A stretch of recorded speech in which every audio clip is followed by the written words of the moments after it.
How's it going, my darling batlings? Hi there, Shiva. Hi there, Tashai, and thank you for the follow. It's Token. That's right, for sponsor stream. Thank you to HelloFresh for sponsoring me. Your boy's finally getting into the big leagues. Am I a real content creator now?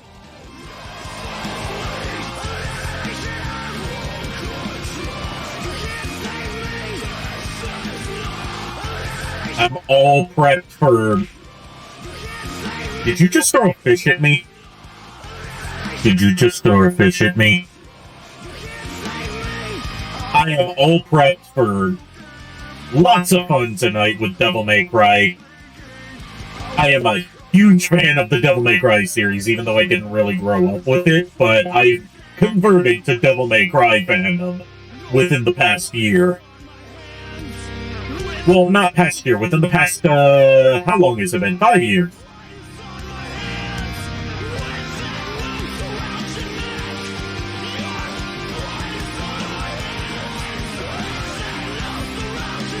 And, Devil May Cry 1, well, it has aged quite a bit compared to, the others. They need to put Devil May Cry 4 and 5 on Switch, hell yeah. I definitely agree. Devil May Cry 5 might be harder because, outside of Ghosts and Goblins, they've had trouble porting RE Engine games to, Nintendo Switch due to its underpowered hardware. It's very easy to optimize it. It's just, that Ghosts and Goblins game was easier to port to Switch because it's not as graphically demanding despite running in the same engine. That's why Japan got a version of Resident Evil 7 that was a cloud version for Switch, and then they never did that for any of the other Resident Evil RE Engine games.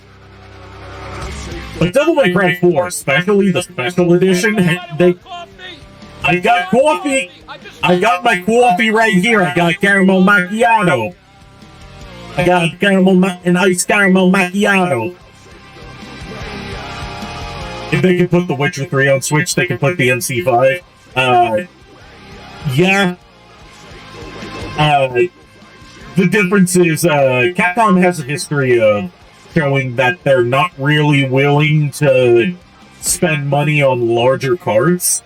So, if it's something that'll need to be put on a larger cart, they just won't bother to port it, or they'll have it be like a physical game case with a download code.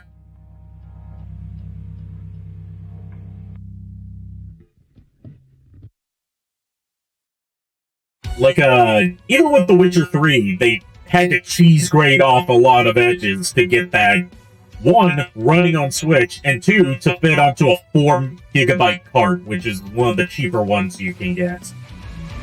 Because Nintendo upcharges a lot for Nintendo Switch carts, since they're proprietary, so it's not like Blu-rays where you can just press them really easily and cheaply. You're having too much fun throwing stuff at me, Tashai. Just you wait, I'll get my revenge eventually. Anyways, without further ado, let us boot up Devil May Cry 1 via the HD collection.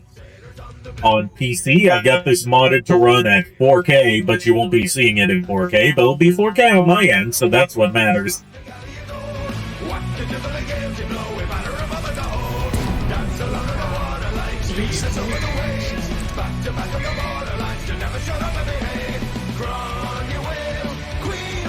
Give it a few seconds to recognize that the game is playing. Ariana wouldn't allow me to get my revenge. What, do you think I'm completely whipped?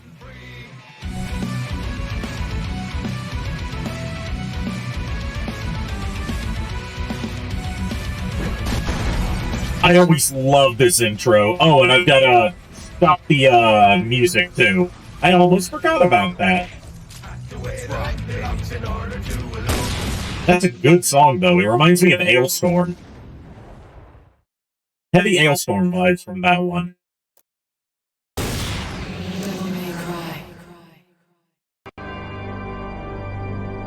Seriously, if you go back and play Devil May Cry 1 and look at a lot of the action scenes in it, you get like heavy Matrix vibes from it, since everyone was doing Matrix stuff at the time.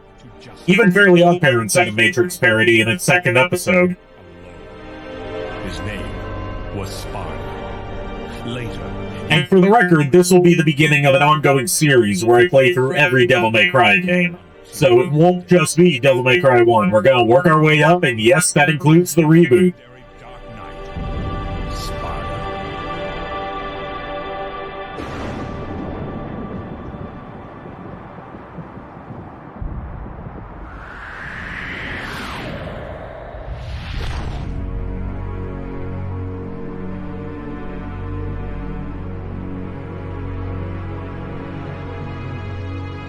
And I've done a couple mods here, like one that... Devil May Cry. Ow. Sorry. One that upscales the cutscenes to 720p so they look better upscaled to HD resolutions. Whoa, slow down, babe. Well, what do we have here? It's really weird going back to Devil May Cry 1 when you're familiar with Ruben Langdon's performance as Dante, where they wrote him as basically like a mimetic troll. Like, he's just not taking anything seriously the whole time. They go back to Devil May Cry 1, and you've got this very, like, late 90s styled, edgy boy protagonist. The son of the legendary Dark Knight Sparta, Mr. Dante. Well, the way I figure it, in this business a lot of your kind comes around. And if on my human alter ego's YouTube account, I've been working on a Devil May Cry script for a future review, and I had to do a lot of research into the development history of Devil May Cry 1, and yes, first and foremost, everyone knows that Devil May Cry 1 started as a failed prototype for Resident Evil 4 that was reformatted because it was too radically different from what Resident Evil was traditionally considered back at the time. It was so action-focused, and they even took cues from Onimusha, which was out at the time, for its combat. But there's a lot of stuff that went into Dante's character design that I read about, like, his personality was based on the main character, Cobra, from the classic manga series, Space Adventure Cobra, which Retsucray fans, such as myself, may remember from the Sega CD game that they did a riff on. And the reason that he wears red as his primary color is because red is a color that's associated with heroism and bravery in Japan. And he wanted, Hideki Kamiya, the director of the first game, wanted Dante to symbolize that to Japanese audiences without having to tell you that he's a brave and heroic figure. 20 years ago, Mundus, the Emperor of the Underworld, resurrected. Mundus. That's always something that I really like, when you use commonly associated colors to inform you about a character without having to give you like a detailed plot description or backstory.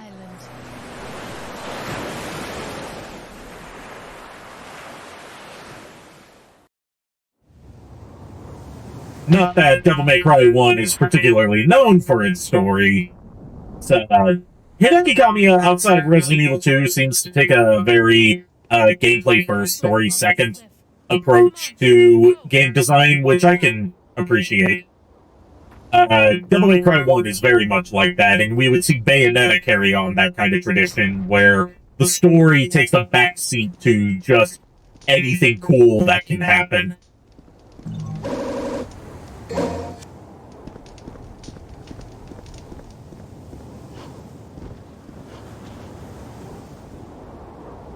Go up here to get the hidden blue orb fragment. I still don't know where all of the hidden stuff is, because I never played this game with a guide. But, I've gotten pretty good at it.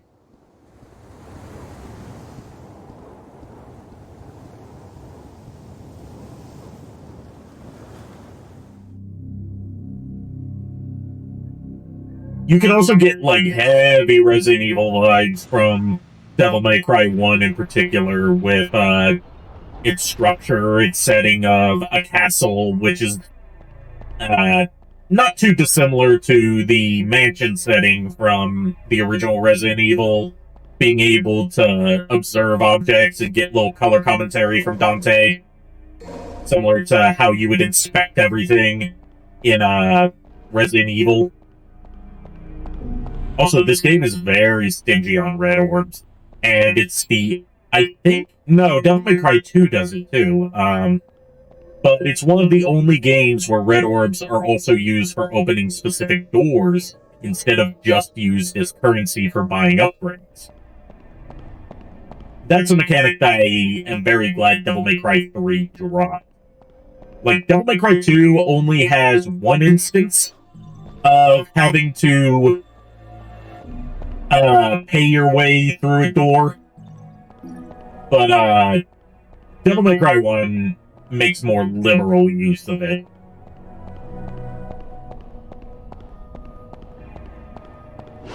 Also, the music in this game is very much more, Resident Evil-esque, in my opinion. Especially this track right here, for when you're just exploring the foyer of the castle.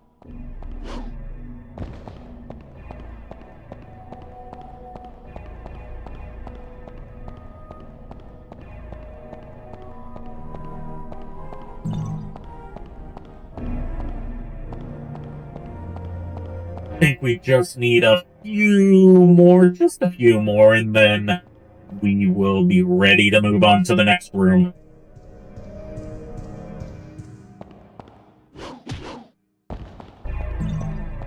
The wall kick is one of the most underrated and satisfying moves in Devil May Cry, in my opinion. Outside of combat, just being able to kick off of walls feels so good. Didn't feel as good in Devil May Cry 2, but we'll get more into that when we get to Devil May Cry 2. I should be able to finish this game in one night, because Devil May Cry 1's pretty short. Not very cutscene heavy, as opposed to later Devil May Cry games. It's just, Hello there, Cobalt Rogue! Welcome to my first sponsored stream! We're playing Devil May Cry tonight!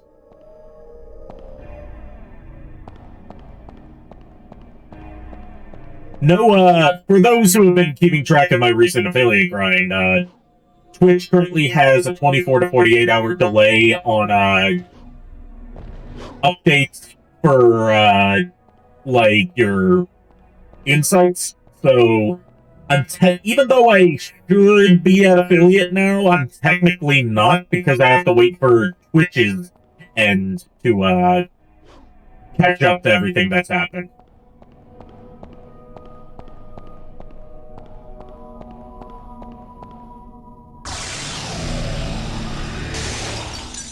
There we go, the only game where red doors are the ones that can only be opened by red orbs, instead of just being your general purpose barriers to keep you from progressing until you defeat all the enemies.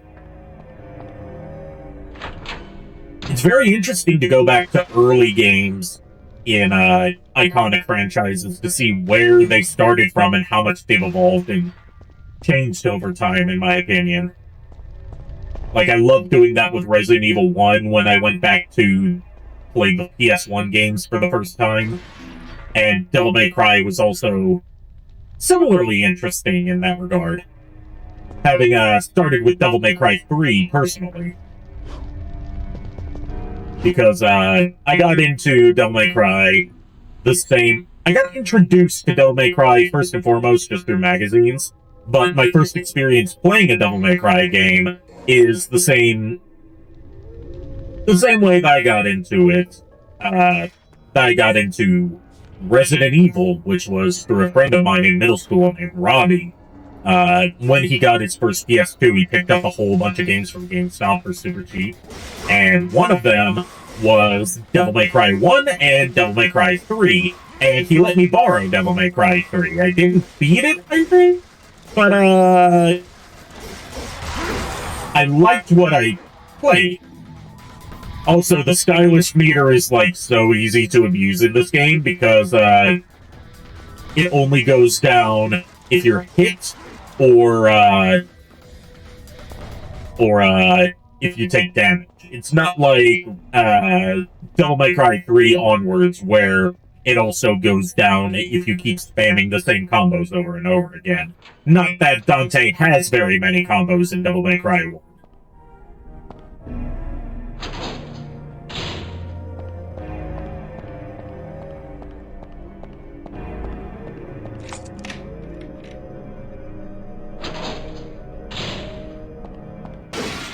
Also, the collection of keys to open locked doors is very similar to classic Resident Evil. That's another element that carried over.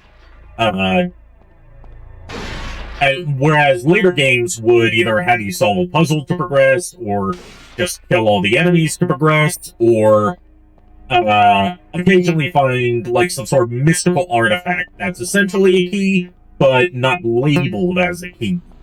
Whereas this game's just like, here's a key. Alright, we got our first completed blue orb. That's a health extension.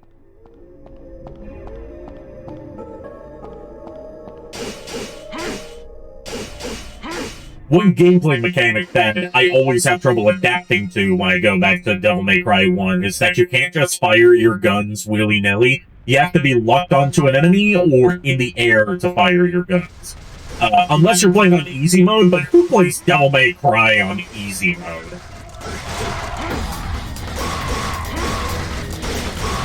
Who plays any Devil May Cry game on easy? Who plays any Hideki Kamiya game on easy? That's the better question.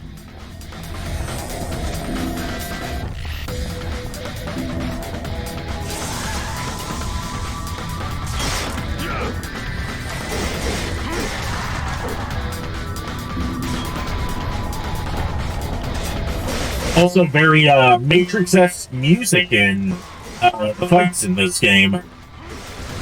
Another carryover from what was going on in pop culture at the time. Later games would delve more into like symphonic metal or metalcore and stuff like that, whereas this game is very much like industrial.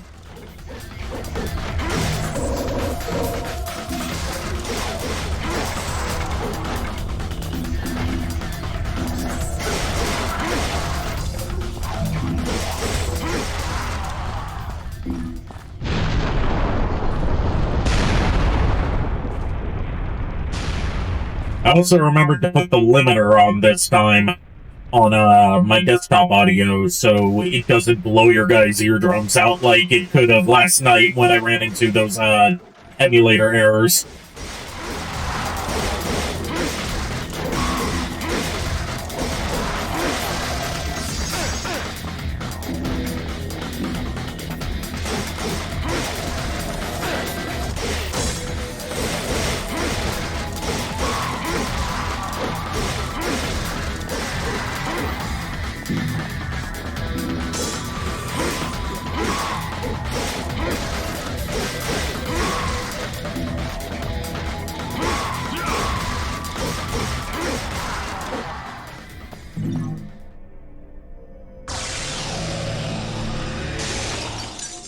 There's another mechanic that I think only happens in Devil May Cry 1, which is white barriers are the ones that indicate you need to kill all the enemies, whereas traditionally when you play later Devil May Cry games, 3 onwards, it is the red barriers that indicate you need to kill all enemies.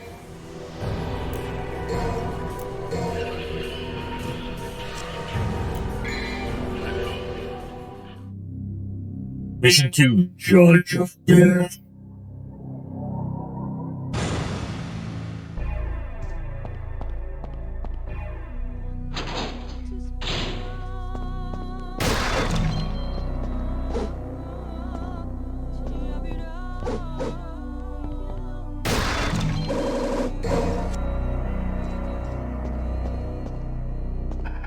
And this is the stage where we get my favorite devil arm in the game. I mean, there's only 2 devil arms in the whole game, which is kind of weird compared to the more traditional Devil May Cry. You get a new devil arm after you beat a boss for the first time as Dante.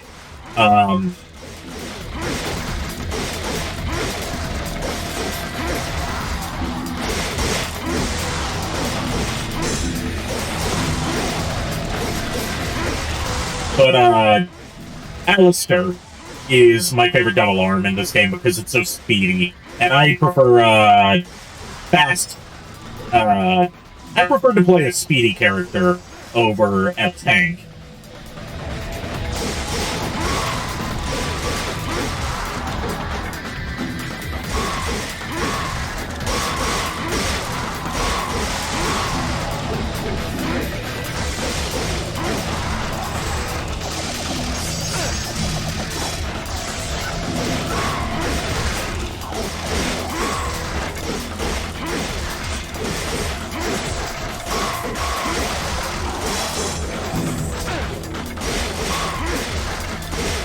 This is a very good place to grind the orbs in, because enemies will respawn very easily.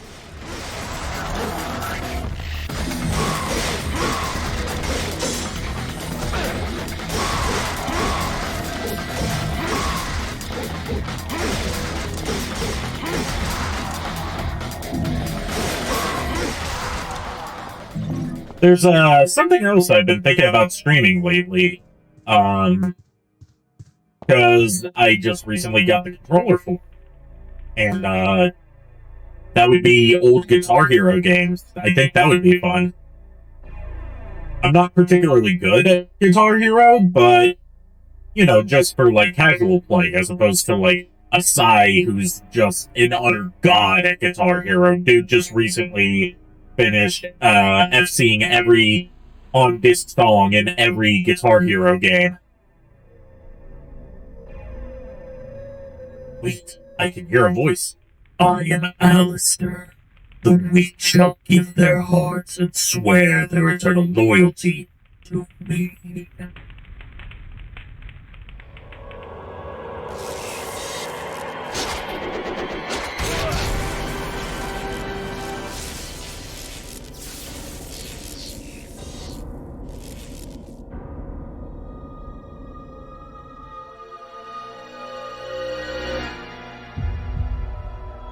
Can we talk about how much of a Chad Dante is right here?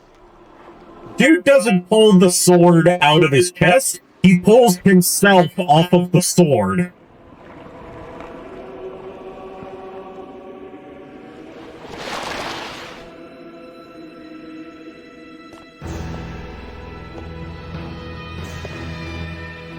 Playing Devil May Cry 1 for the first time, it actually blew my mind to know that this is where Alistair came from, because I was familiar with Alistair not as a sword, but as a character from Beautiful Joe, which was also directed by Hideki Kamiya.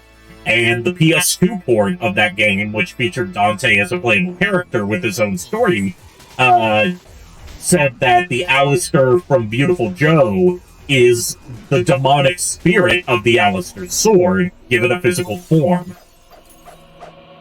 And that also explains why he uses Dante's moves in his boss fights.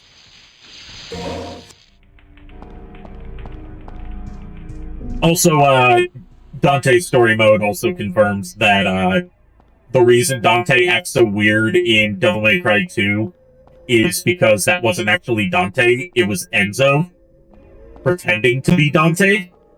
And that gets even funnier when you remember that there's official concept art of Enzo from Bayonetta, who shares a name with, happens to share a name with Enzo from Devil May Cry, that shows him beating Dante in a poker game and winning all of his clothes, thereby confirming that Enzo from Bayonetta is the same Enzo that's never seen in person, but mentioned in Devil May Cry lore as, like, a bum, like, gambler type that Dante associates with. So that means either, by the time Bayonetta happened, either Enzo put on a lot of, just, like, really let himself go, or, we were seeing, like, his interpretation of how he views himself, pretending to be Dante, where the real Enzo was just, like, schlubby little, Joe Pesci guy.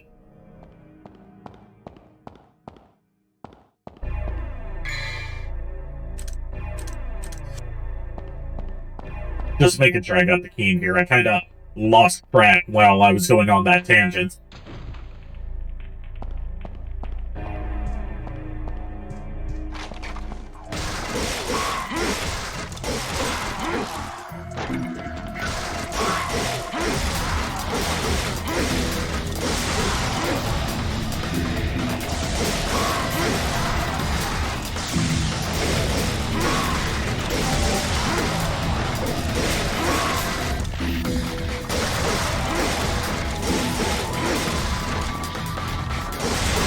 One thing I do have to complain about in this game is, like, you know I'm a fan of, people who've watched me for a while, or who have talked to me know that I'm a fan of, like, show, don't tell when it comes to, tutorializing stuff. Like,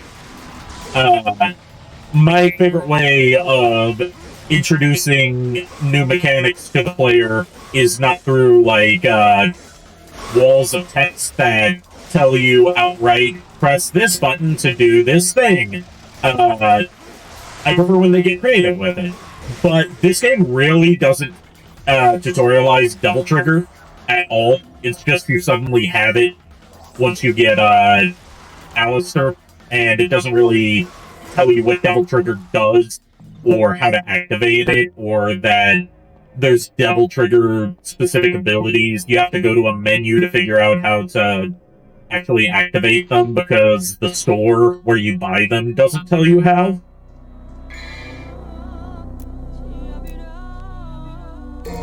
Alright, we got a nice stinger. That's plastic. That's all we're buying for now. What are you buying? What are you selling? I'm buying at a high price.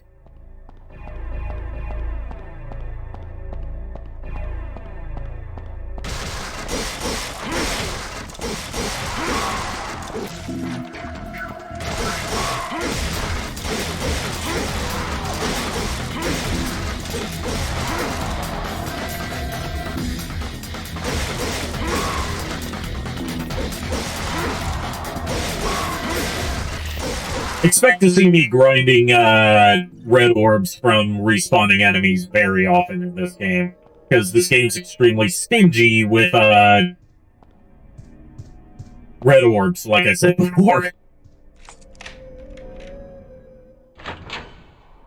It's not as stingy with them as DMC Devil May Cry is, but it's pretty stingy.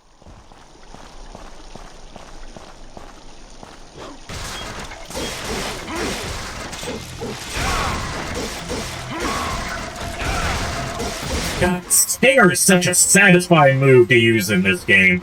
Just has that huge crunch of an impact.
Get back here.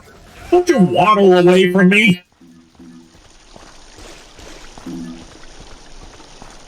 I love the way that when the marionettes in this game are trying to escape you and they look like they're being pulled by strings. To me, it looks sort of like Zoidberg running off in terror. Like, I half expect them to go... Woo!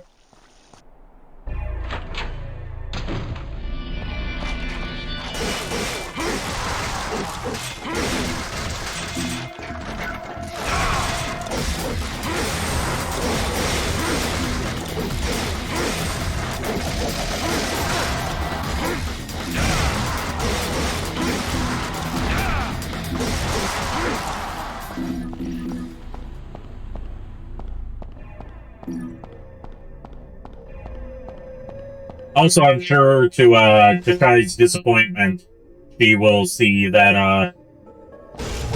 I have gotten rid of the busted sound alert, and that's because I keep getting copyright notices. Not claims, but just like parts of the video, parts of the VOD where Bustin is playing keeps getting muted for TOS. So for now, I've had to get rid of it. I'll add it back in once, like when you're affiliate, stream, not stream elements, sound alerts gives you more slots for sounds. So then I'll be able to fit that back in. I'm limited to 30 right now, which is why there's so few and why there's some different ones in there now.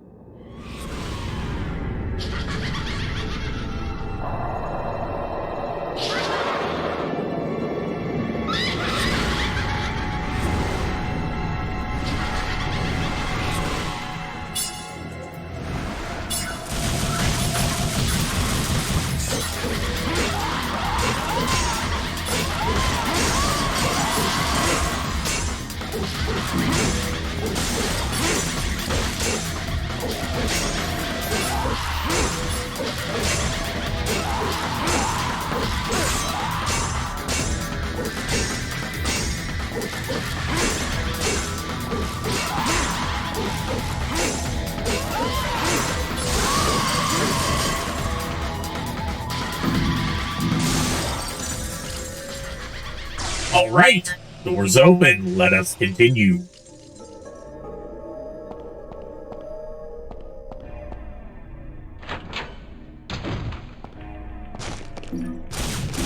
You bugs, shoot them all!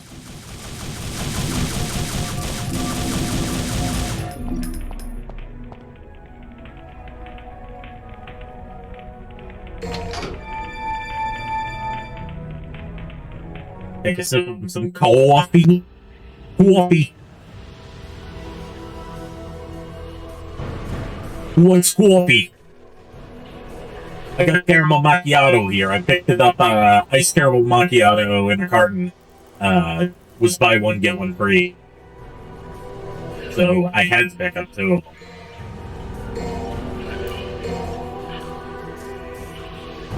You do strike me as a green tea person, or rather than a coffee person, Cobalt.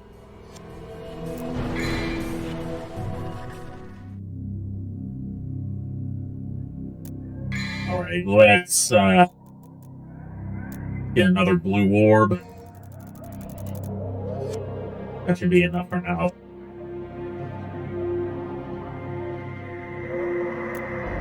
And mission start.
Now, this area I always have trouble with, because the platforming in this game is not very good.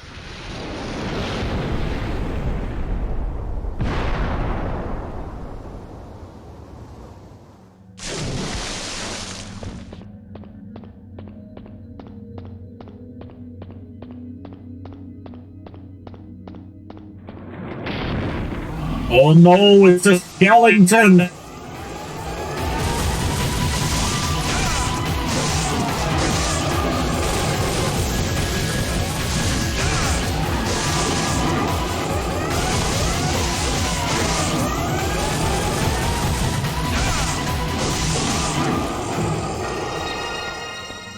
That's another thing that's kind of hard to get used to with the original Devil May Cry. The demon designs are really nothing special.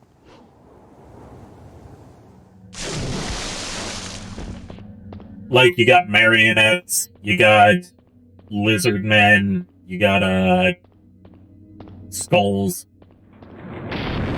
Very basic monster designs. Nowhere near the kind of crazy stuff we would get in later Devil May Cry games.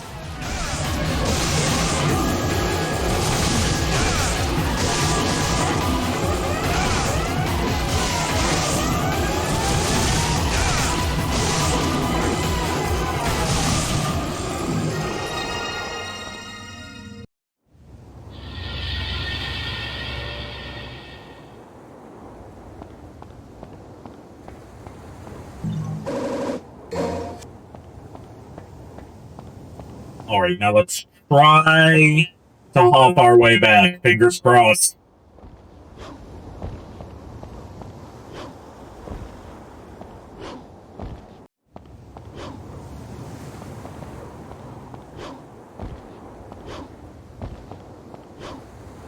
Hey, I made it!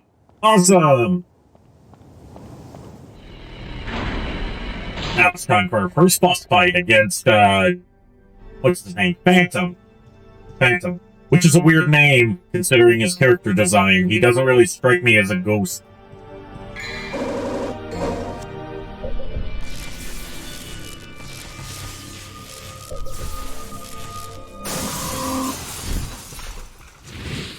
Like, look at this boy. Giant lava scorpion. And you look at this and you're like, oh, of course his name's Phantom.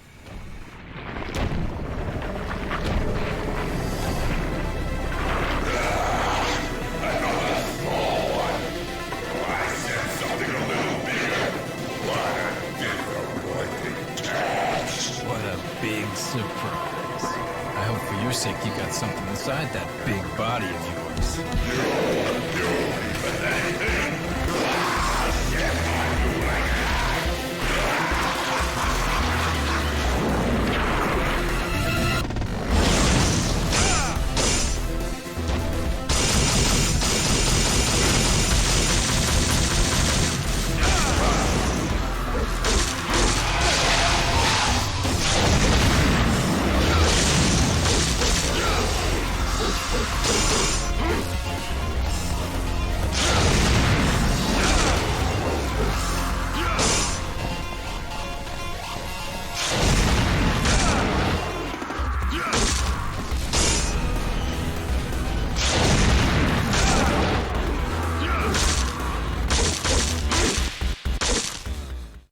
There we go, pretty easy first boss. Just as long as you know where his weak points are.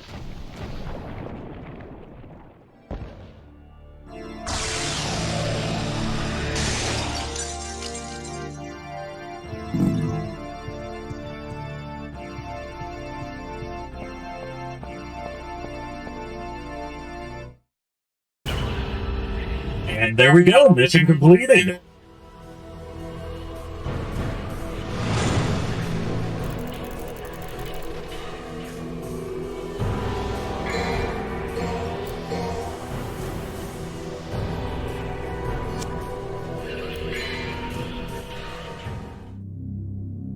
Mission 4, Black Knight. I love this one.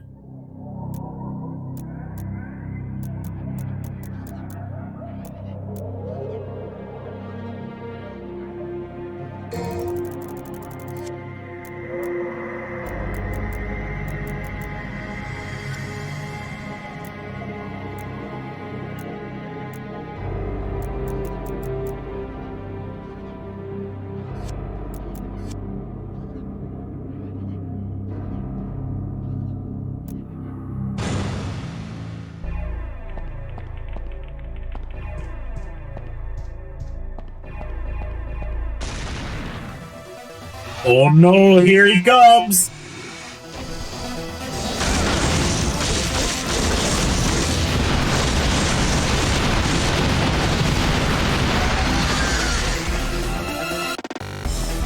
That's another thing I like about this stage. The game nudges you to run away from him and get to a safe room, but you could totally just kill him and you get extra orbs for that.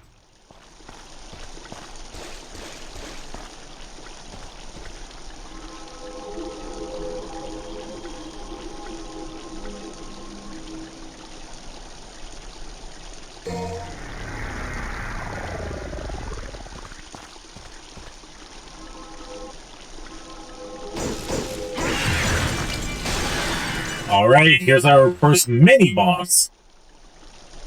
Shadow. Not to be confused with Edgy the Hedgy.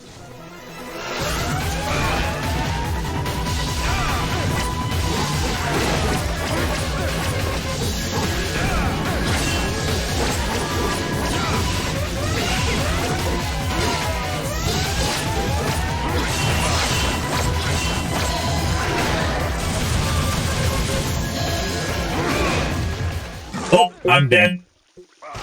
I never liked the shadow fights. They're very chaotic. They're very chaotic, and he doesn't really telegraph his moves very well. He just kind of spams.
I never understand how to beat this guy, because he's counted as a boss, I think, but they don't give him a health bar?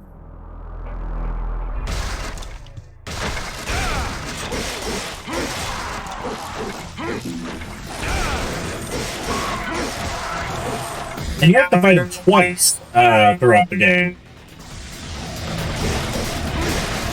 And believe it or not, the second time is actually easier. Because you have way more health by that point, and way more power.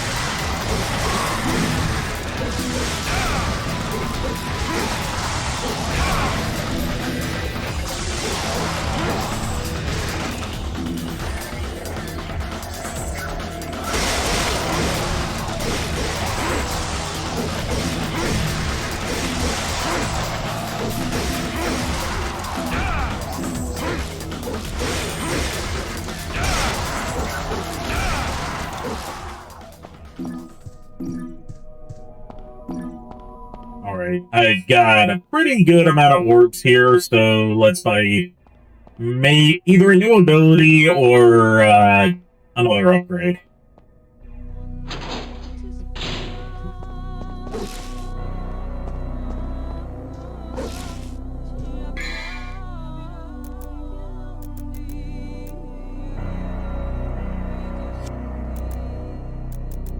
I'm thinking another blue orb.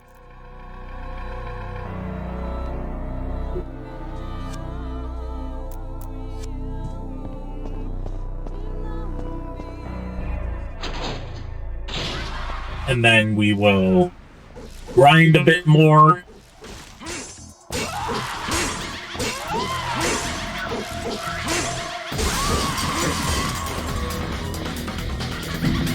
And then, after I'm done grinding, I'll get air raid, which will make that fight much easier.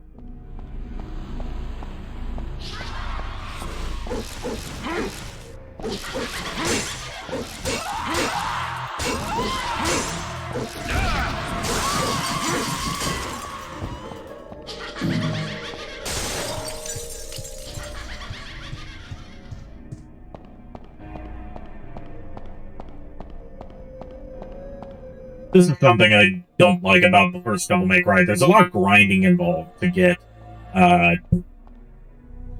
upgrades and abilities, whereas later games make it so if you play well, you'll just get a lot of orbs naturally. It's not a deal breaker in this game, but it's definitely something that could have used a bit of fine-tuning. Because grinding is never fun.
I think I need... It's 750 to get air raid, right?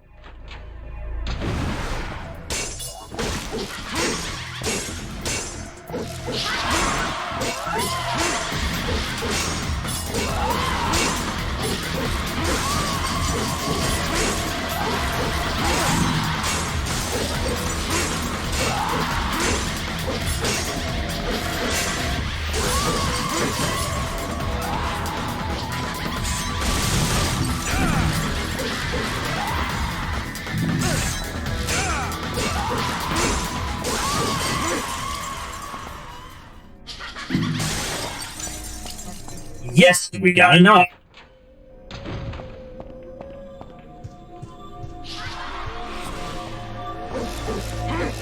I can always go for some extra. Come here, you.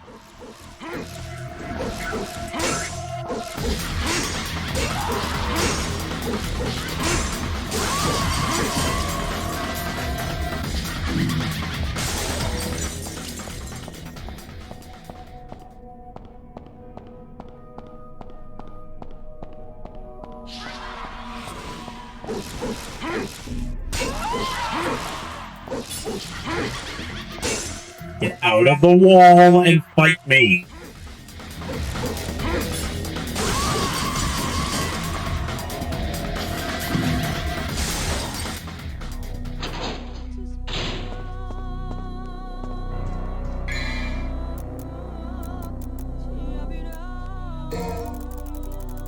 There we go. Now we can totally cheese this fight.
Okay, choosing that fight didn't go how I wanted.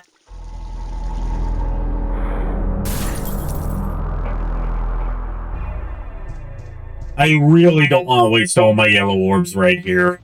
I prefer the gold orbs from later games, but we're stuck with yellow orbs in Devil May Cry 1.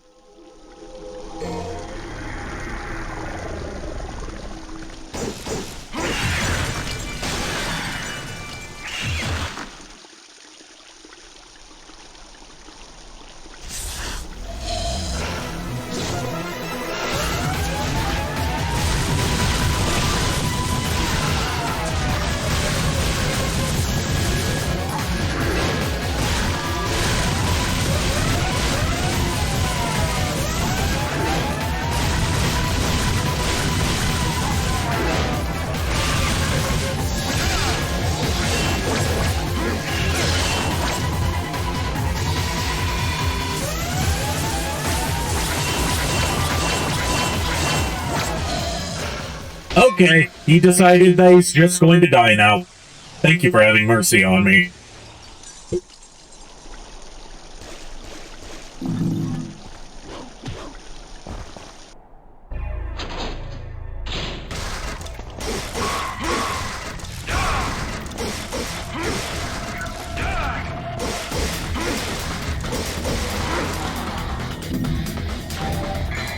It has been 1 hour of stream, so that means it's time for sponsor time. Let me switch back over to the chatting screen. There we are. Lovely chatting screen. It's freezing in this castle, because Dr. Frankenstein did not install any heating in here. He wants to keep it natural, like his ancestors did. Anyways, tonight's stream is brought to you by the fine people over at HelloFresh.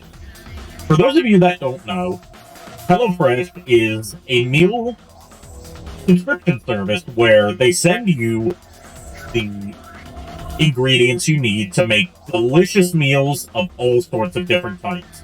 You've got kinds for different kinds of diets. You've got pescatarian, because I know I have some pescatarian viewers in my audience. You've got vegetarian options. You've got options that are good for picky eaters like myself, and they genuinely look appetizing. They're easy to cook. They give you all the instructions to cook them. They tell you how long to cook them for, to get it absolutely perfect, and they are pre-portioned to make it so you don't have to have any cleanup or waste left over. Now, isn't that just convenient, guys? HelloFresh is currently doing a sponsor campaign for those of us over at Stream Elements. If you use the code POGSE100, that's 10040 at checkout, or if you use my affiliate link in the panel right down below the screen, just click the image, it'll take you right to it with the coupon code free applied. You can get up to 16 free meals plus 3 surprise gifts with free shipping across 6 boxes. Now, that's a deal if I ever heard of it. That's saving a lot of money. Hey, Proto Rage came just in time for the sponsor read.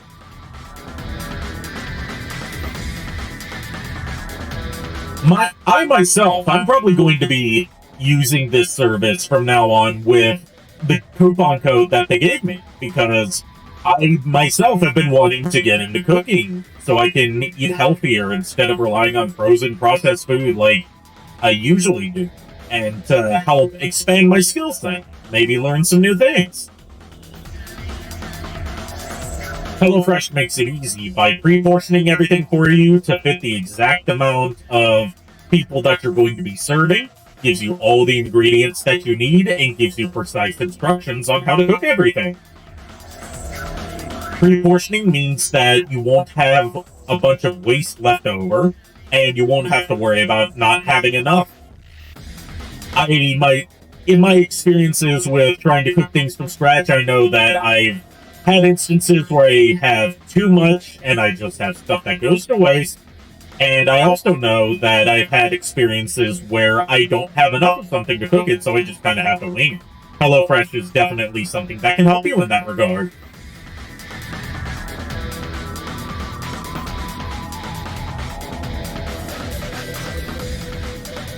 And with summer coming up, people are going to be having cookouts. They've got burger options. Burgers are perfect for cookouts, but they got bacon burgers on there. They've got all sorts of meat and veggie options for some cookouts that you can do. Us down here in the South, we love our cookouts, especially during the summertime.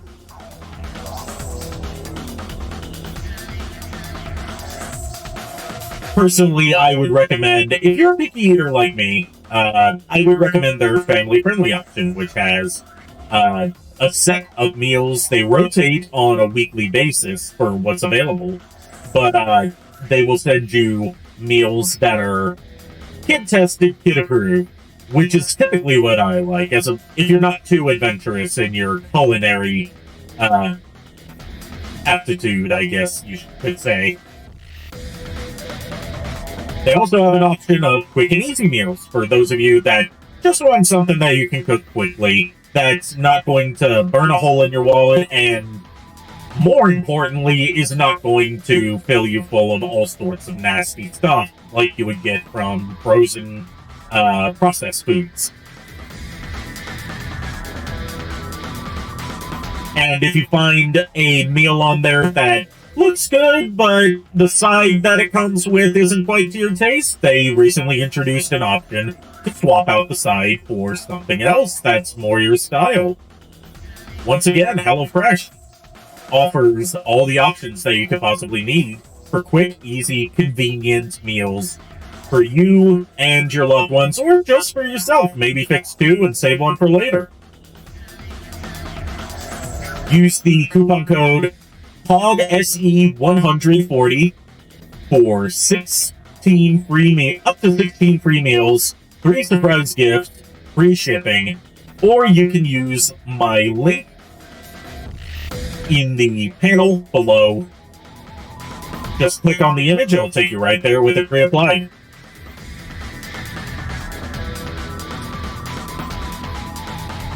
And another good thing about HelloFresh is that it's cheaper than going out and getting a bunch of ingredients at the grocery store, because pre-portioning everything means you don't have to buy everything in bulk. Now that's something that I can get behind, because I have a nasty habit of buying a bunch of ingredients in bulk and using them once and then just letting the rest go to waste, letting them rot. With HelloFresh, you don't have to worry about that. You just cook what's in the box, and you're done. Once I get a bit more finances in order, we're going to be doing a little bit on stream where I actually order one of these with you, and then once it's delivered, I can unbox it for you to show you just how easy it is to set up with HelloFresh. So stay tuned for one of those.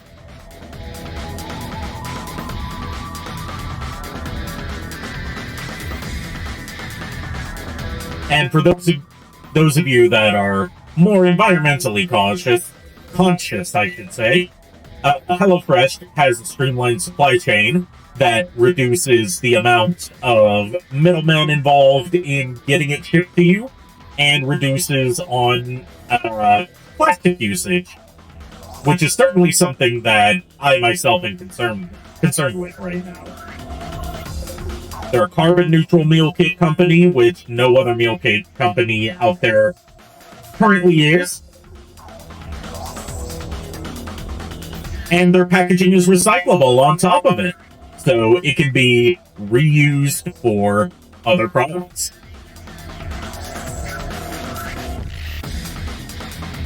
They offer veggie, pescatarian, fit and wholesome meals, all sorts of dining options for people with different dietary needs.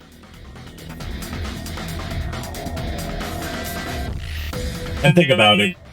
Would you rather have, like, a frozen TV dinner that, sure, it's easy to prepare, but it just makes you feel all lethargic after, or would you rather have a fresh, made from scratch, home-cooked meal every day without having to worry about going out and getting the ingredients yourself?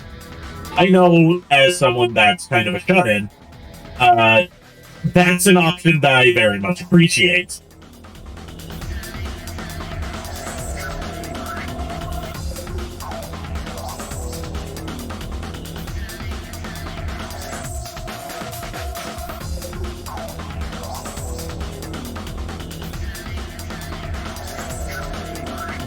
And I know some of you are wondering, yeah, they offer ingredients, but how do they know that they're going to taste good? Well, HelloFresh has all of their recipes tested by professional chefs to make sure they are as delicioso as possible.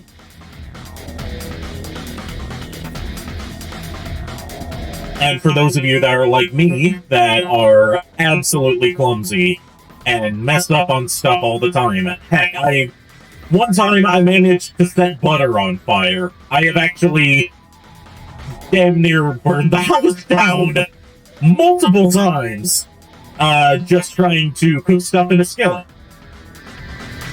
The recipes are step-by-step and absolutely foolproof, meaning that there's no worry about ruining everything in the process.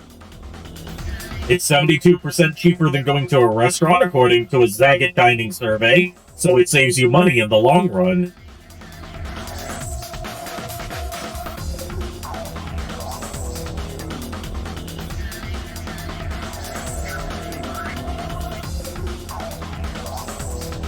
And for people like myself that are concerned about helping the little man instead of helping,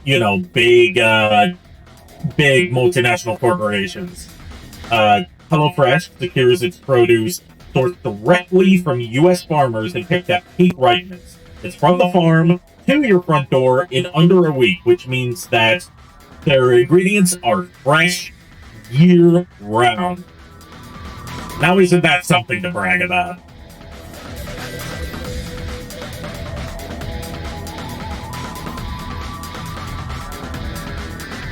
They currently have their spring recipes on offer during this promotion, and taking a look at their menu, I'm definitely mouth-watering over the bacon burger option that they have with potato wedges, and the no-fried chicken, because I am a very big poultry consumer. I've got an air fryer, but sometimes you don't want to go through the process of frying stuff, and you don't want all the oil that comes with it. No fried chicken? I didn't even know that was a thing, but it's an option here.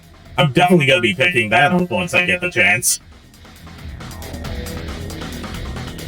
Once again, that's coupon code POGSE140, that's 10040, or click the affiliate link by either typing the HelloFresh command in chat to get a direct link to it, or use the panel in the Twitch page right below me to get 16 free meals plus up to 16 free meals plus 3 surprise gifts across 6 boxes, and free shipping on top of all that. Now, that's the real deal right there, free shipping.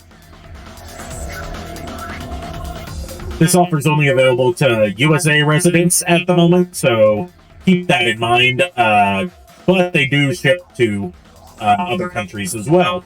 Just this particular promotion is limited to US residents.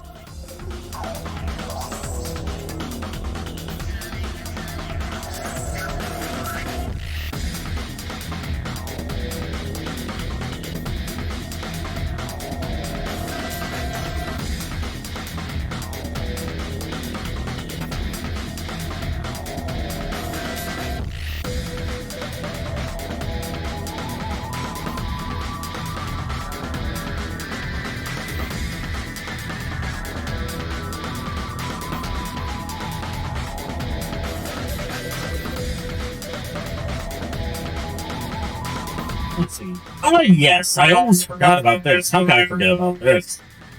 Another good thing about HelloFresh, they offer 50 weekly options with a rotating selection of items at HelloFresh Market. So you have a huge supply of options to fill your plate and later fill your stomach. With a wide variety of options, that means that you can either stick to something that you know that you like, or you can switch it up every now and then to keep things, pun intended, fresh. Thanks again to HelloFresh for sponsoring me during this stream. And one last time, that's coupon code POGSE140, POGSE10040, or use my affiliate link. Use my affiliate link to get up to 16 free meals plus 3 surprise gifts across 6 boxes with free shipping from HelloFresh. HelloFresh. Thank you for sponsoring, and now, let's continue on with the game.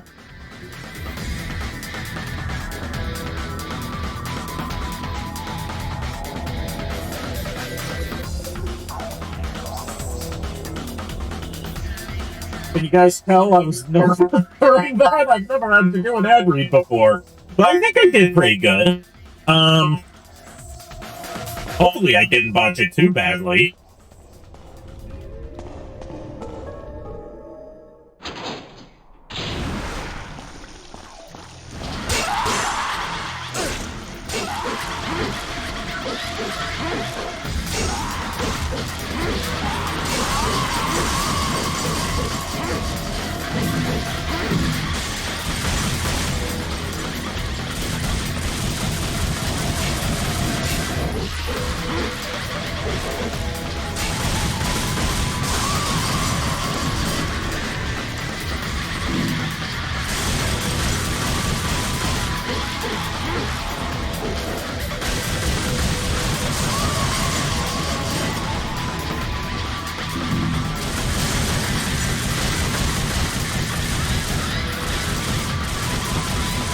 Come on, stand still. Stand still. Stop moving around in circles. Come on. Hopefully I don't pull a Gura and get killed by a door. No wait, that was Devil May Cry 3, so I'm safe for now.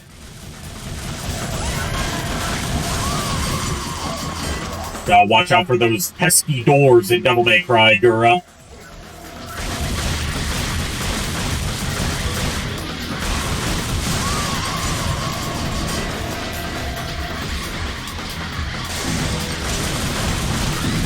Jeez, they really don't stop coming, do they? At least this is a good grinding spot.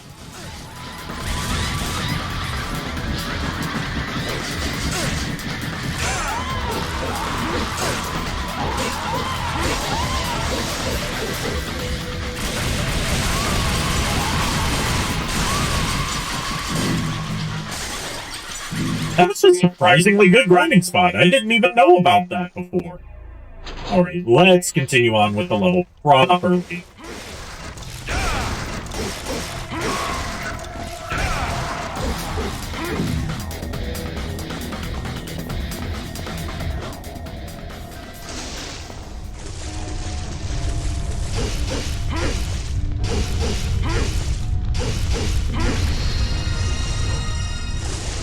Jeez, talking about HelloFresh made me hungry.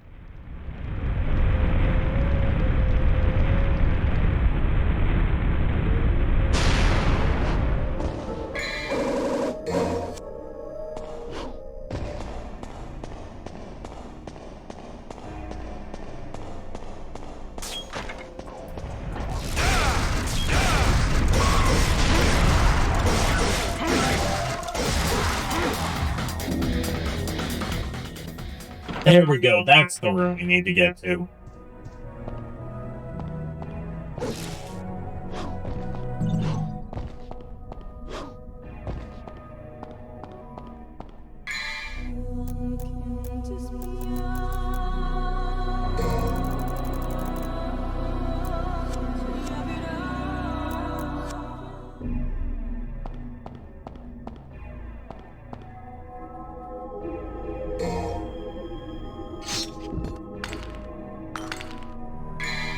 I need a coffee break.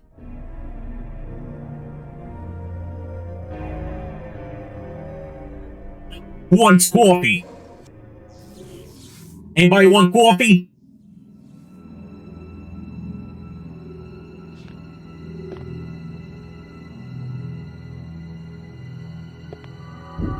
Dante, look out, he's right behind you. Oh no, he's wearing AirPods, he can't hear.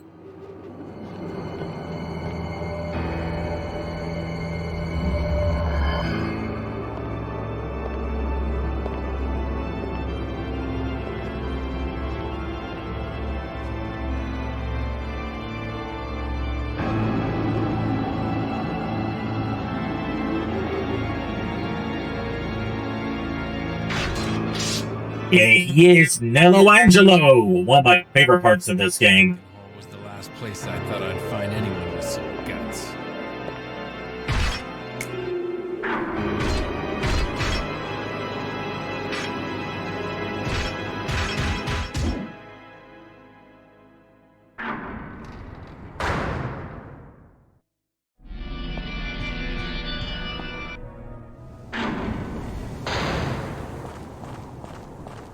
I really like how you can tell a lot about Nello Angelo's personality without any dialogue. Just the way he acts tells you everything you need to know about him.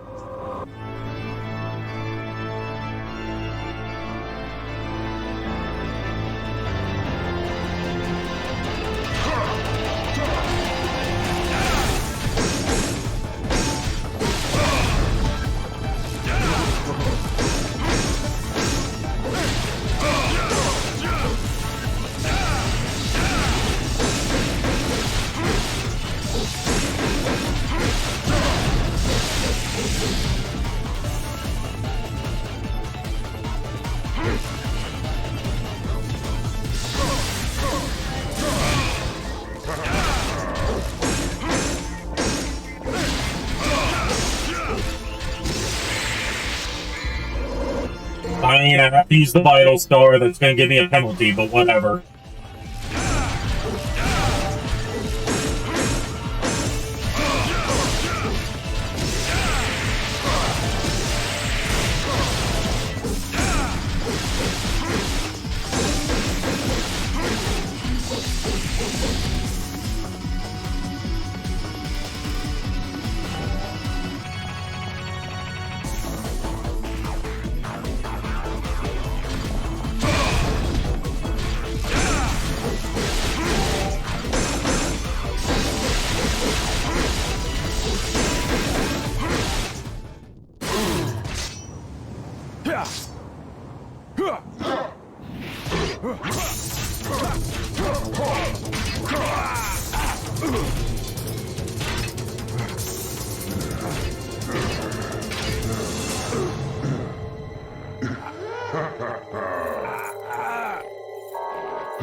Guiding of the Soul. This is, depending on how you play it, this can either be the easiest mission in the game or the hardest.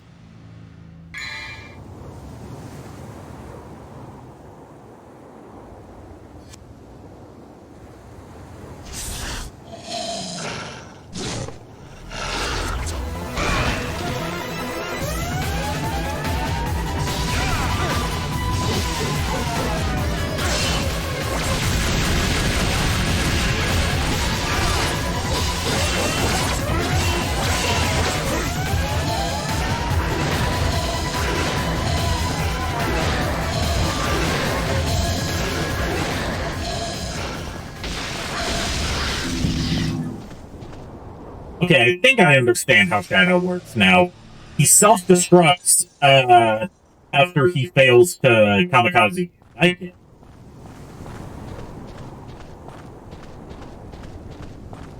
think I get it. I don't get it.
Right, there we go. Like I said, this can either be an easy mission or a hard mission, depending on how you play it.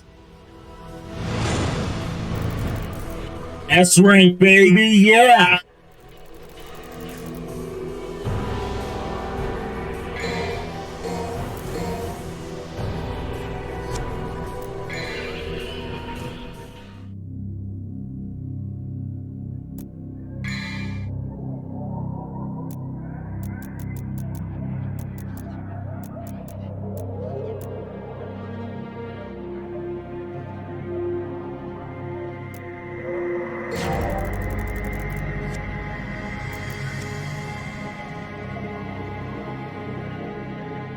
I hate the mini-boss in this level so much. He's so bad.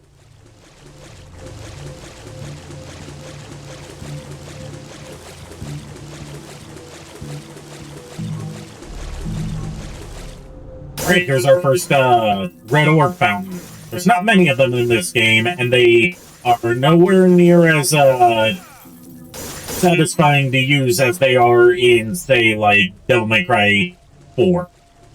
In my opinion. Devil May Cry 3, 4, and 5. Because they don't give you a visual indicator of when they're about to break.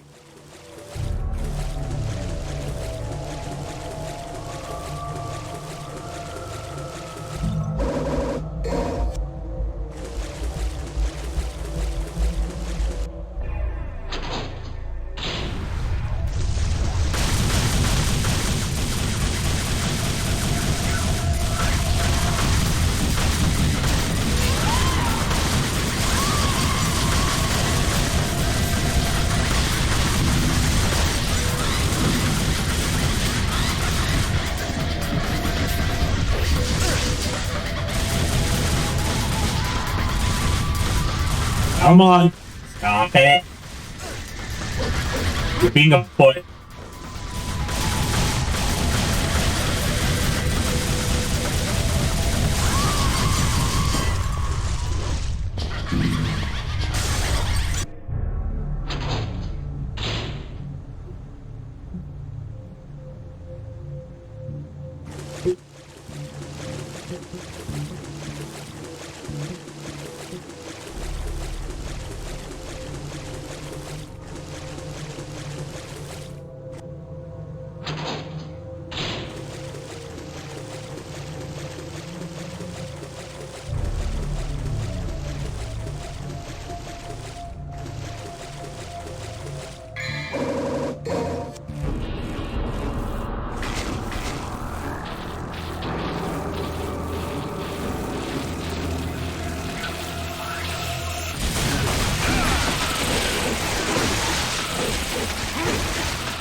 You know, in hindsight, with the abundance of fly enemies in this area, you would expect the mini-boss you fight here to be a giant fly, but it's not.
Alright, it's do or die time when I have to fight this terrible mini-boss.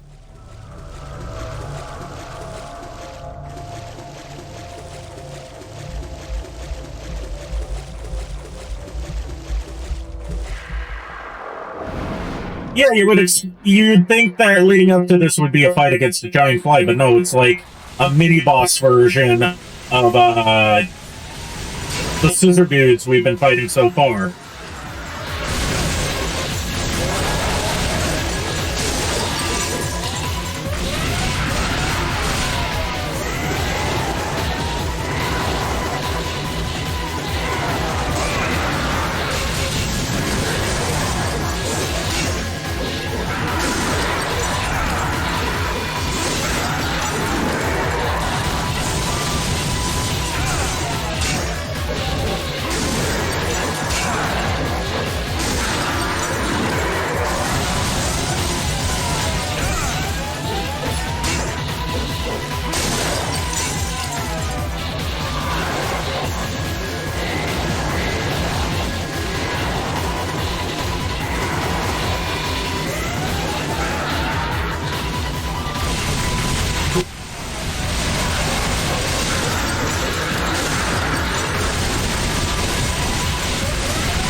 Okay, that's the best I've ever done against that mini-boss. That's surprising. Awesome.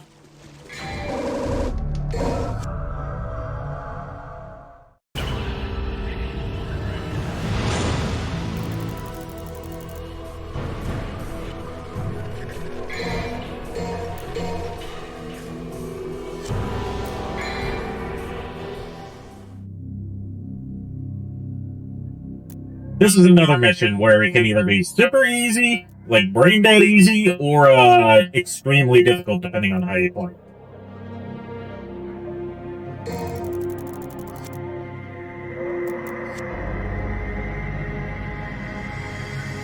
Because your health is draining the whole time.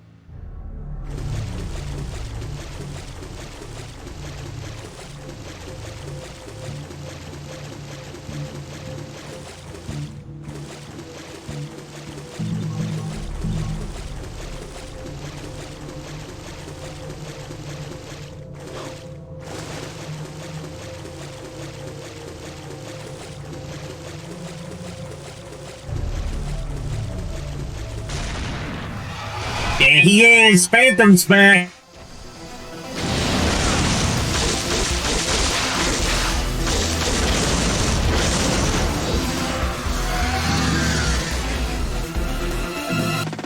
I really need to set the cool cat "there he is" as a sound alert, because I love quoting it.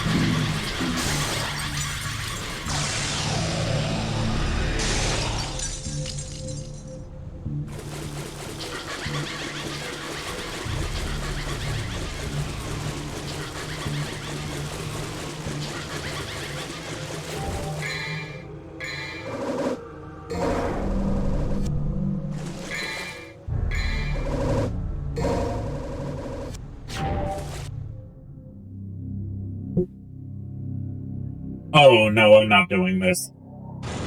I don't want to do a secret mission.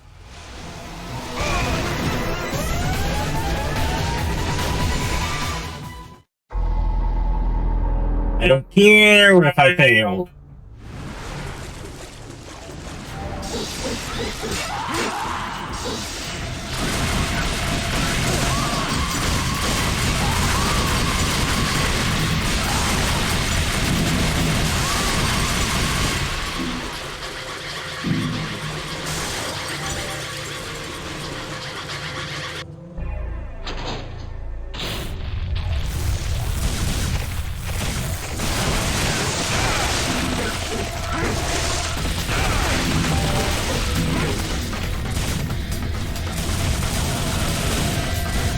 Look at Dante spin! Rotation!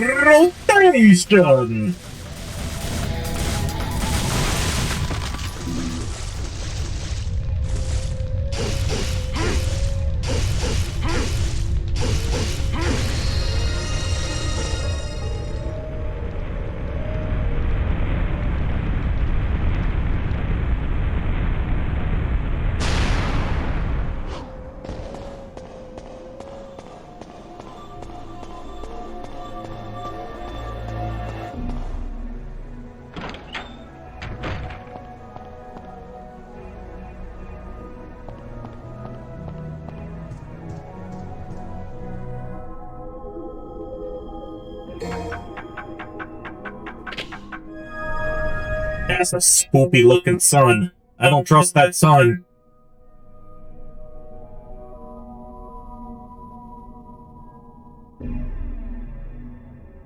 And our new caramel macchiato could taste so good.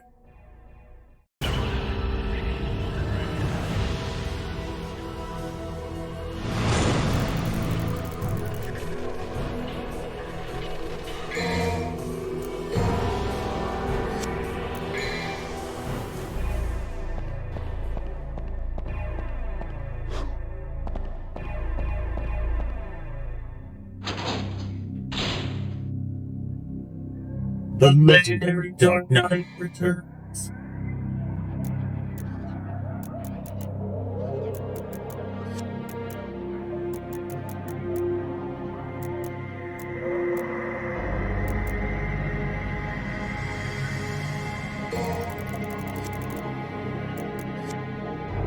And this, I believe, is the chapter where we finally finish off Phantom. Yeah, this game doesn't have very much variety in boss fights. It's mostly just recurring enemies, as opposed to every chapter having its own boss, like later games would do.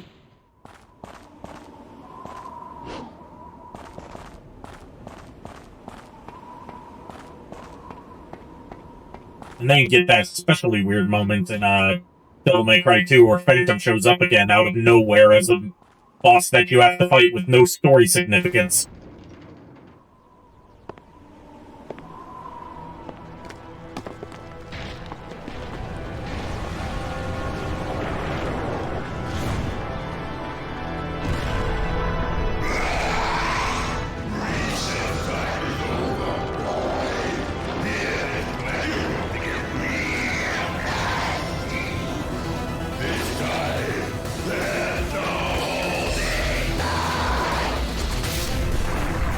Finally! I was getting tired of playing your childish games.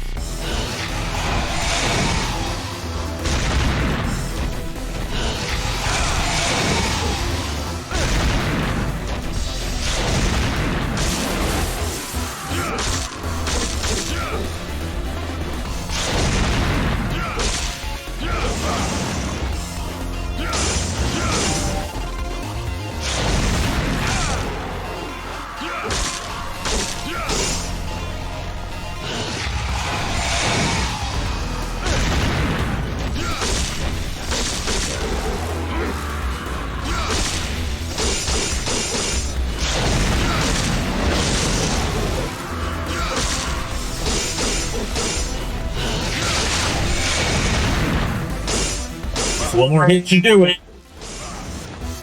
Come on. Yes!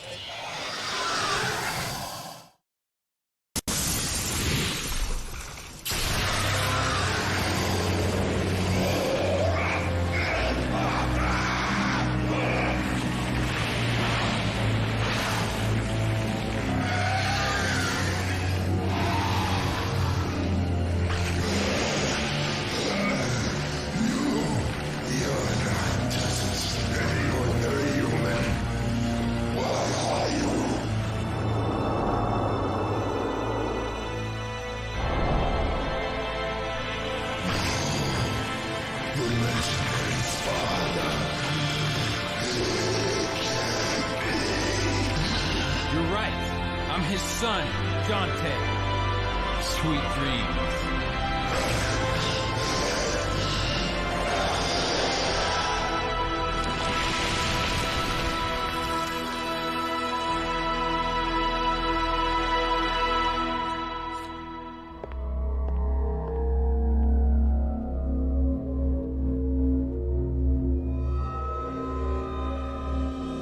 Defeated the Phantom. Incredible power.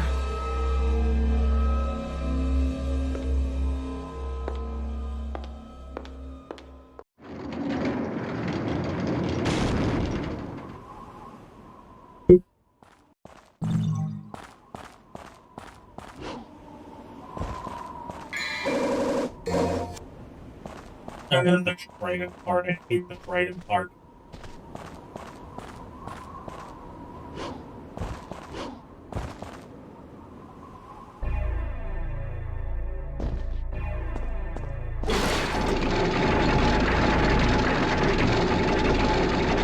I always forget about the Trident part, and then I always, like, screw up on it over and over again.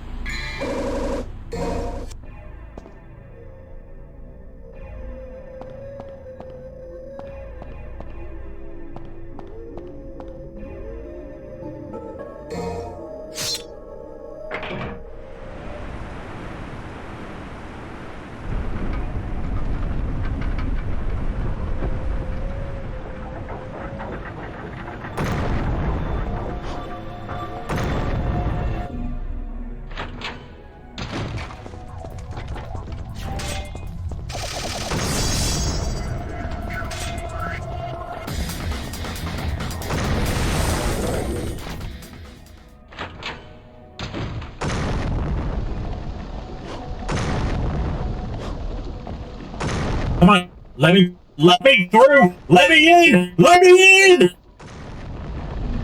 No!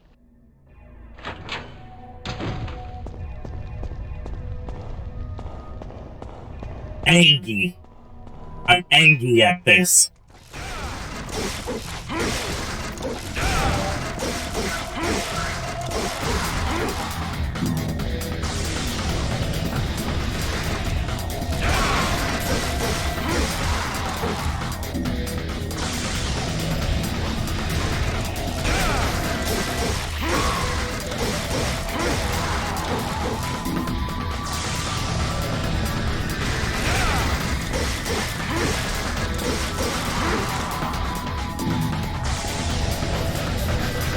Really, they're just gonna keep coming, and they don't stop coming, and they don't stop coming, and they don't stop coming, and they don't stop coming, and they don't stop coming, and they don't stop coming, and they don't stop coming, and they don't stop coming, and they don't stop coming.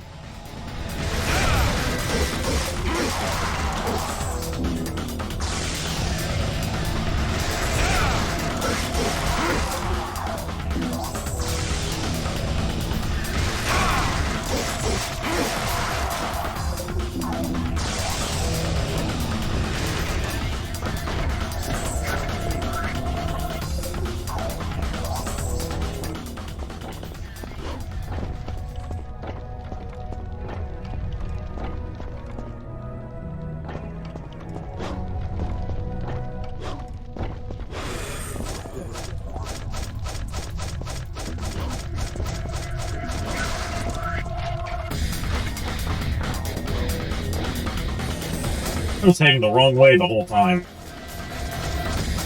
The fixed camera angles in this game, they really mess with me.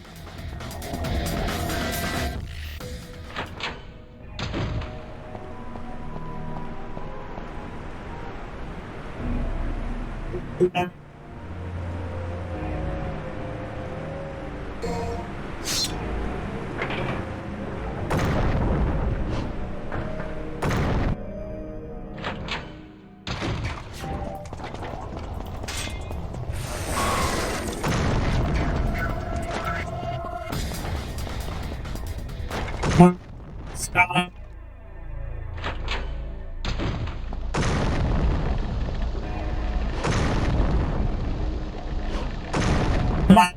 If I could just roll under there, like I could dodge roll under there, it would be so easy.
Yes, I made it!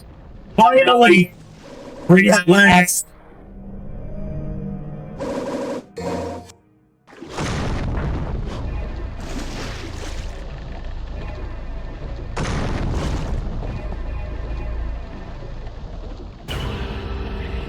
Free at last!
These lizard man enemies are my favorites in the game.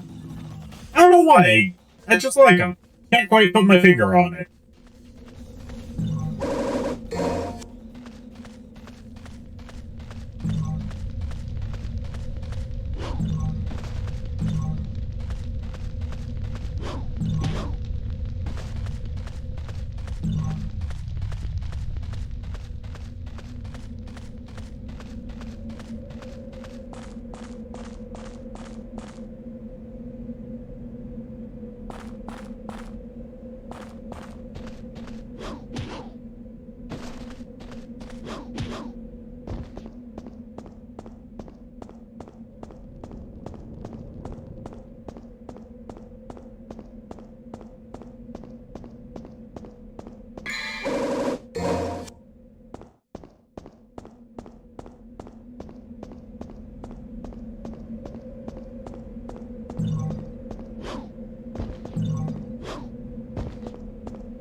I believe this is where we get our next and technically final devil. Well, not final, because we get an upgrade to Force Edge later on, but final unique devil arm.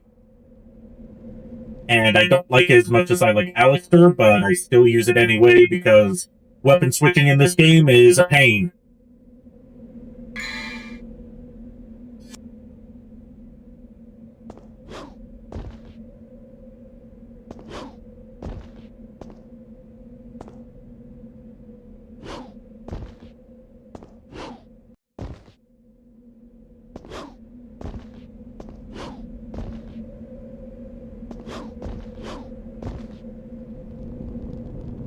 My name is Ibrit. The fool who awakens me shall pay dearly with the fires of hell.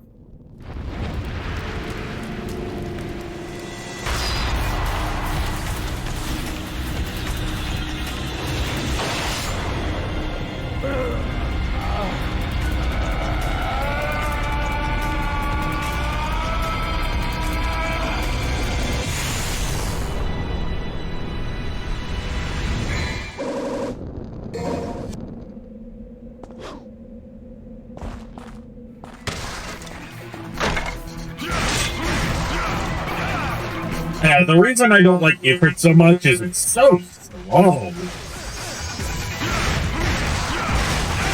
Like, yeah, it's slow and powerful, but that's not my gameplay style.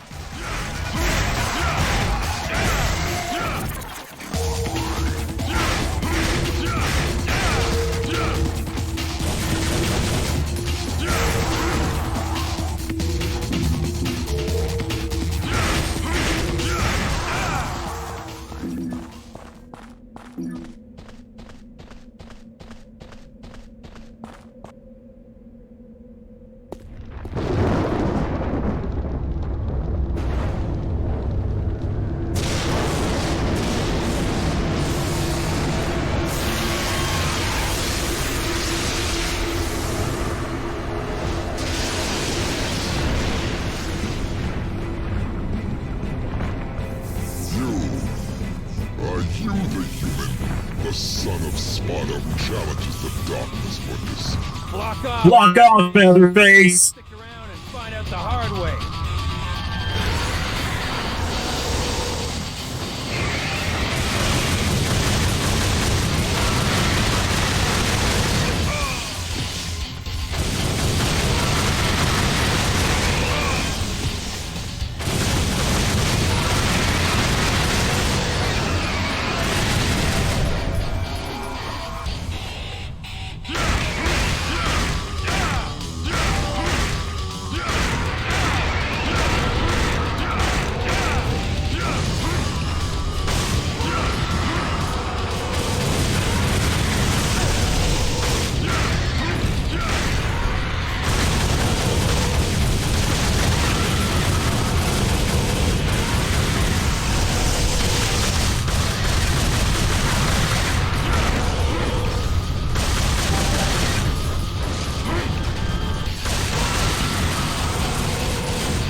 Alright, mission... No, wait, mission not complete.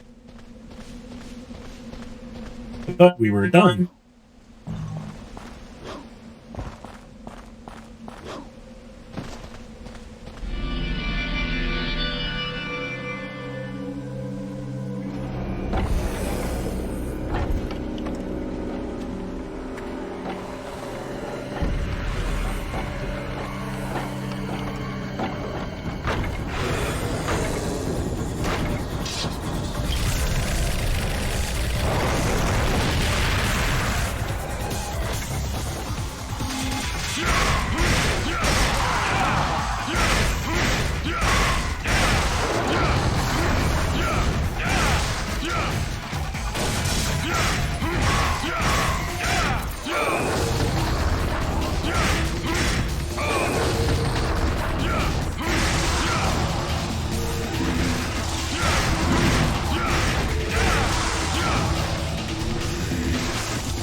Alright, now are we done with this mission? I keep forgetting where this one ends.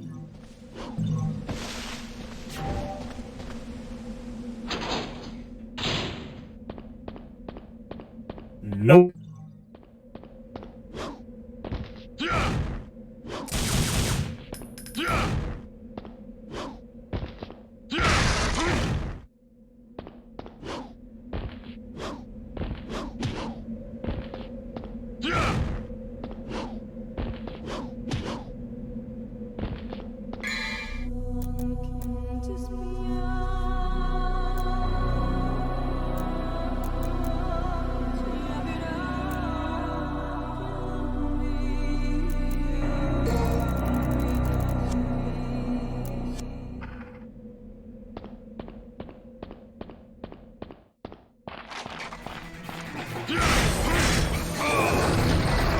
Okay, it's starting to come back to me now.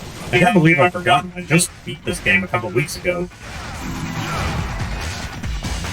I have no memory of this place.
Are we done with this level yet?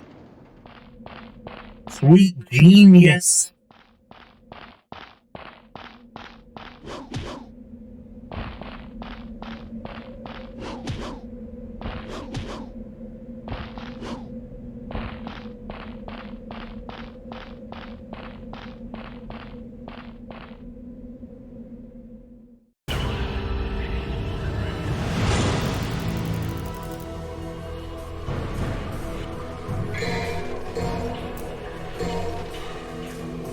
Alright. I think we'll go for another hour, so that means it's time for another sponsor break. So once again, thank you to HelloFresh for sponsoring tonight's stream. With HelloFresh, you can have pre-prepared portions of ingredients for delicious meals mailed to you for an affordable price. HelloFresh uses a simplified supply chain to make sure that everything gets to you as quick as possible, fresh from the farms themselves. It's 72% cheaper than going out to eat at a restaurant, and it's still cheaper than buying bulk ingredients at a restaurant. Everything is perfectly pre-portioned, so you don't have any waste, and so you don't have any leftover that you have to throw out.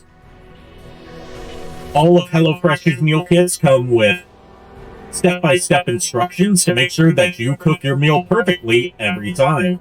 They have a wide variety of options, 50 different recipes, over 50 different recipes with rotating selections every week.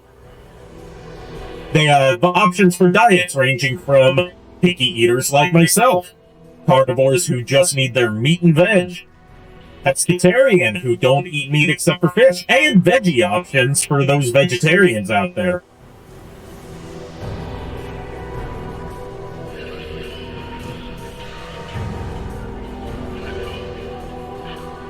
HelloFresh is a carbon-neutral company making sure that our environment stays safe. They use recyclable packaging, so you don't have a whole bunch of trash filling up landfills. They, what was it? I've lost track of thought. Let's continue on anyway. A good salesperson doesn't just let their own stumble stop them.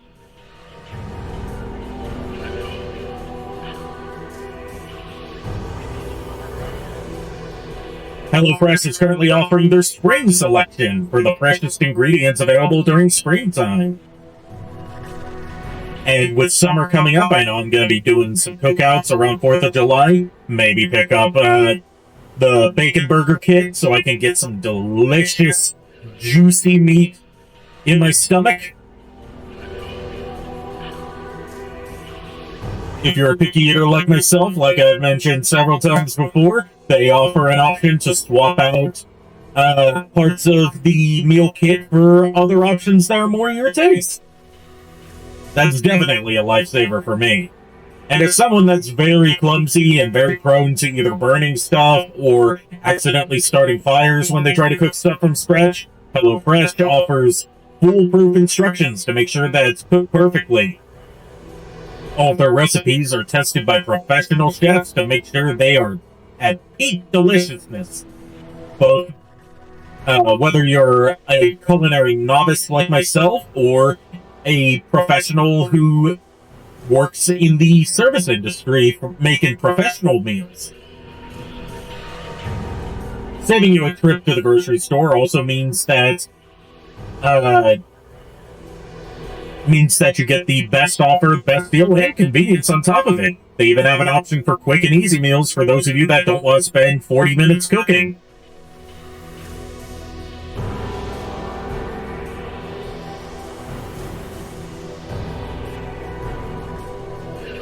They ship to multiple countries, including the USA, the UK, and Canada, although this offer that I'm currently doing is only available in the USA. They have the most 5-star reviews out of any meal service company, and they are the first meal prep company to have a carbon neutral rating. Good for the environment, as I'm sure me and all my friends are concerned about here.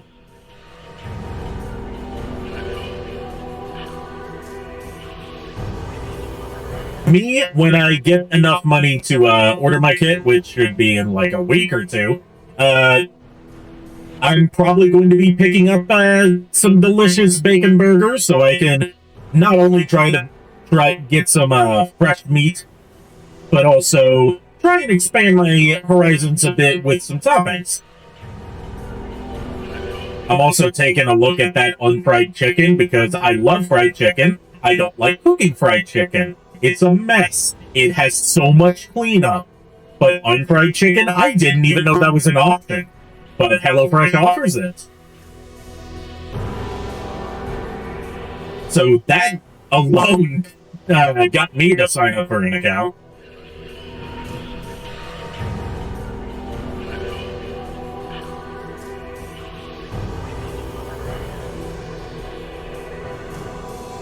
HelloFresh ships to you weekly, so you don't have to worry about going out to the store to get ingredients yourself.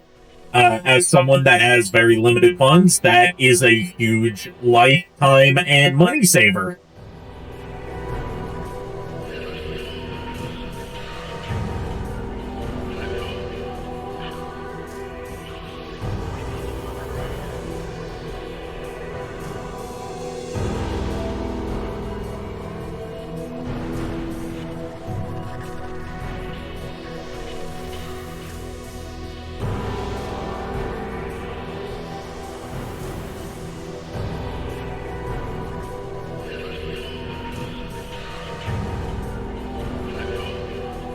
Let's see, what else is there that's great about HelloFresh, besides all the things that are great about HelloFresh?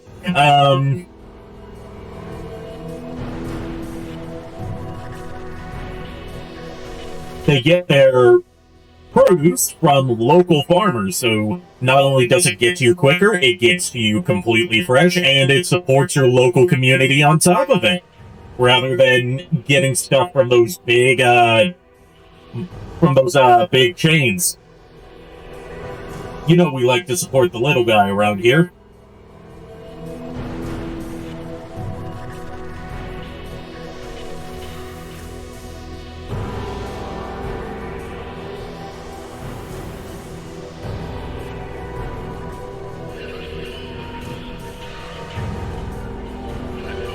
Yes, now I remember. Say you're like me and you can't necessarily afford to pay a subscription fee for constant meal delivery. Easy to cancel anytime and restart anytime you want to. And don't just take my word on how great HelloFresh is. Take a look at all the 5-star reviews they've gotten, the most out of any meal kit company out there.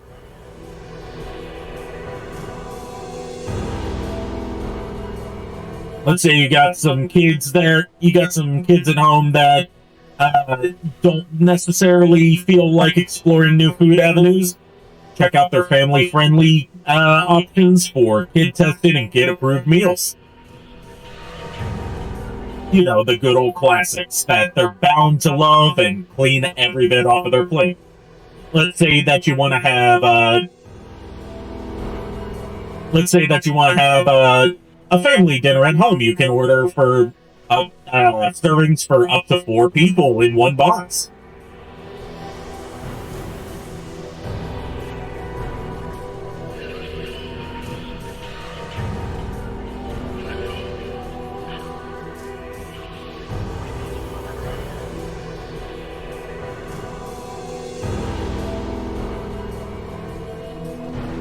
Me, myself, I've personally been trying to lose weight over the past year. I've made great progress, but one thing that's slowed me down is that I mostly eat, like, frozen processed food, like frozen chicken nuggets and frozen french fries, frozen pizzas, and stuff like that. With HelloFresh, I'll be able to not only learn how to cook for myself, thanks to their step-by-step instructions that even a complete idiot like myself would be able to follow, but,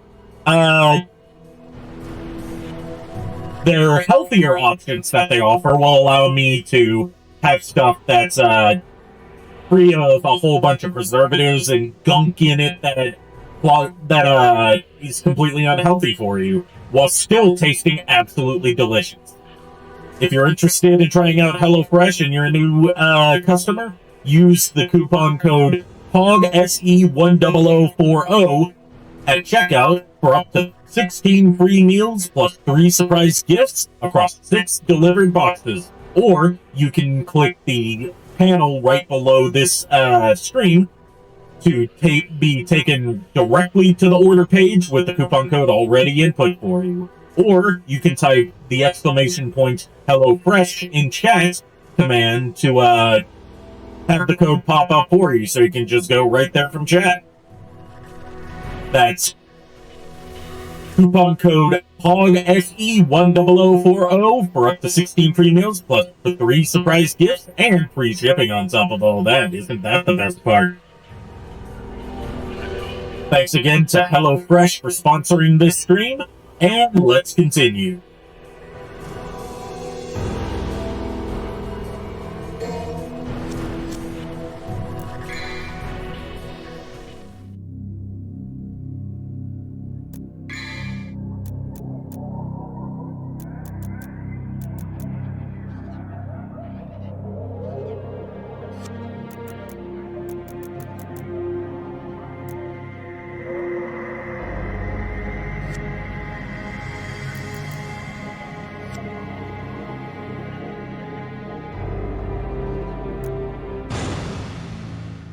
It's gonna take a while for me to get used to doing ad reads like that, but I think I'm gradually improving, even though I've only done it twice so far.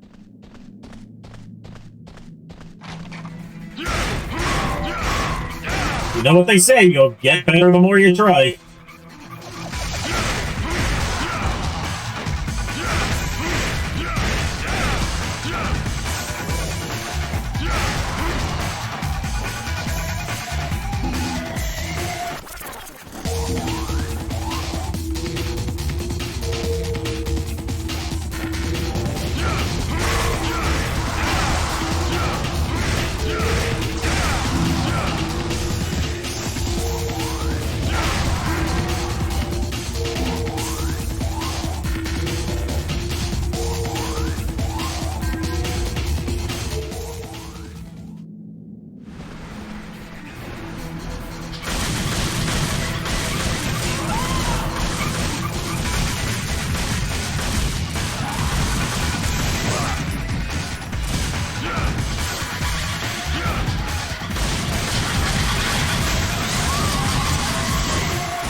Come on, Dante, spin!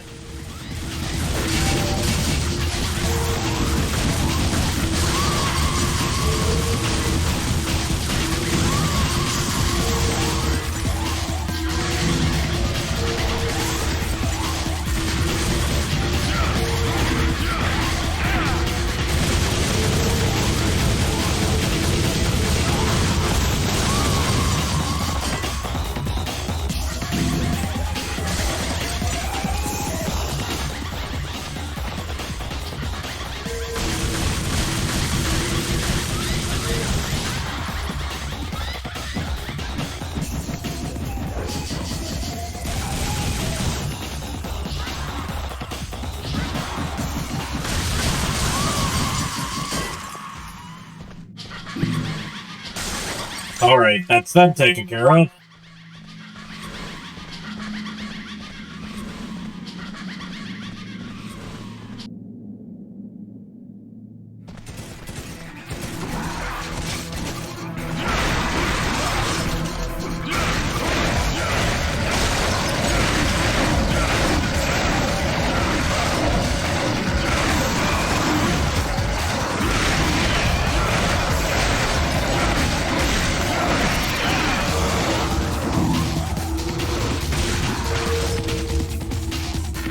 Wait, no, don't go back!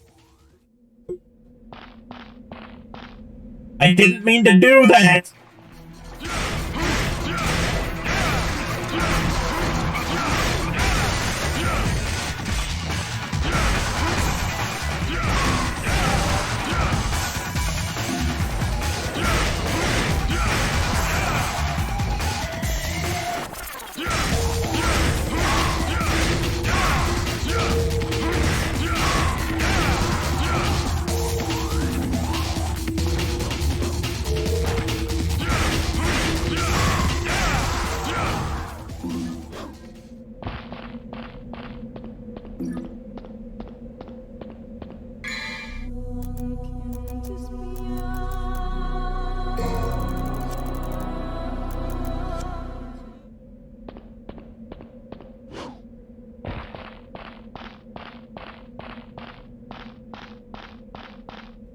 Alright, let's try this again.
Alright, I think one or two missions more, and then I'll call it a night.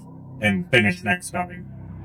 Next week, I should say, because I'm taking a 2-day break, and then we're back to Death Stranding.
Come on, die already! Die!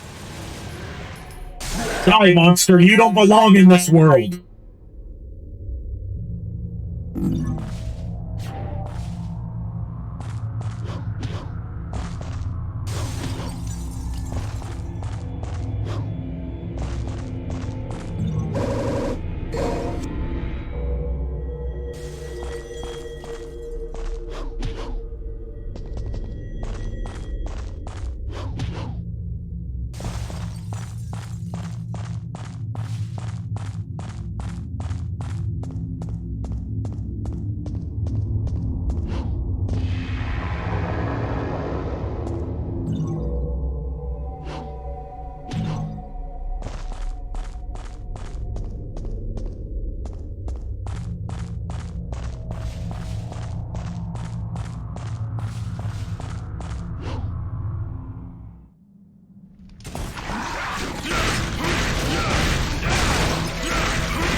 This is my favorite place to grind because they give out so many orbs at just the lowest stylish rank.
Alright, I think we're ready to go on and face refight Nello now.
Yes.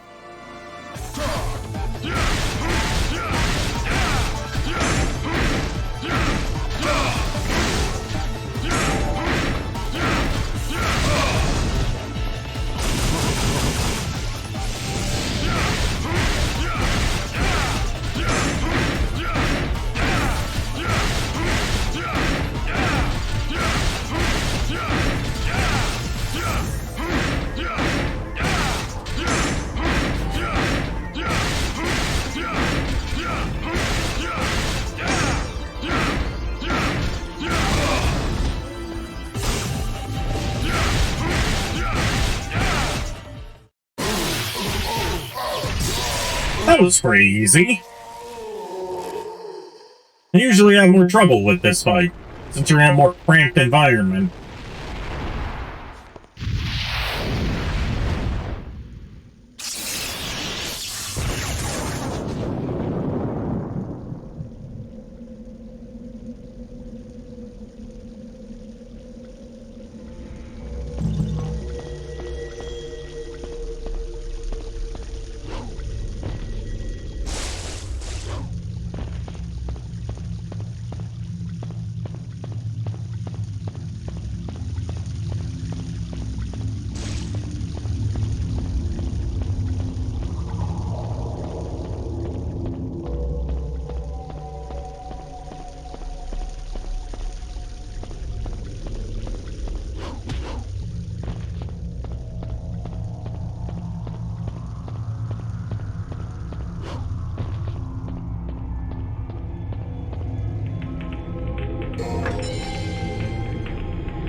Oh yeah, this is one of the only times in the game, in the series really, where you have to swim. And it is incredibly awkward.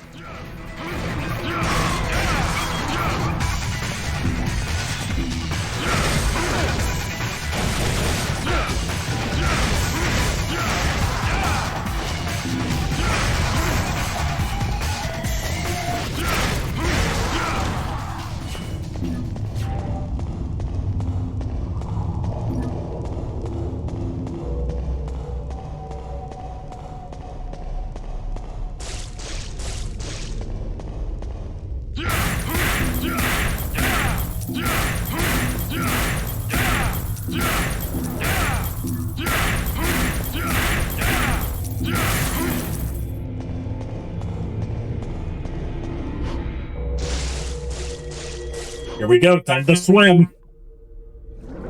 Oh, this is so awkward to control.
Hello there.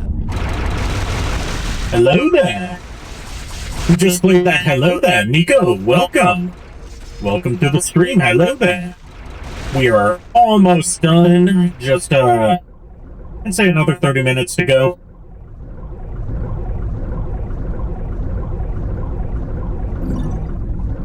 We're at the water level, which is just so awkward to control.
No, not this guy again.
keep forgetting what I have to do here every time I get here. Why can't more water levels be like the one from Bayonetta 2? Because Bayonetta 2 is amazing. And no one else except for, Platinum knows how to make water levels that good.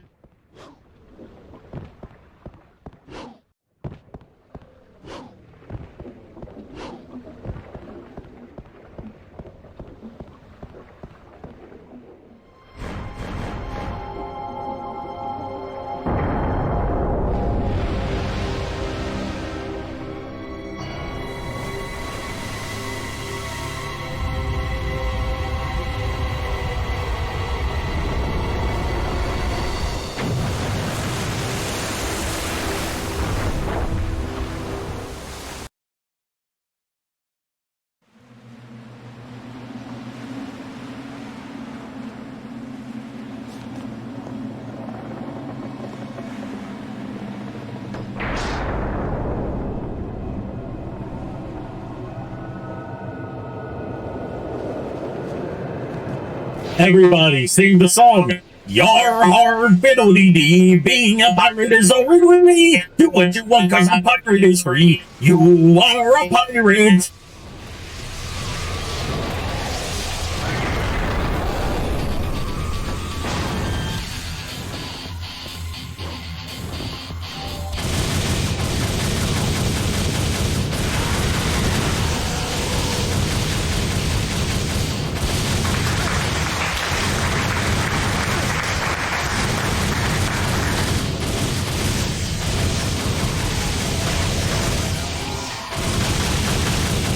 Hey, if any of the mods are on here, can you, ban that bot that just chatted?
Guess since none of the mods are on, I'll have to do it myself.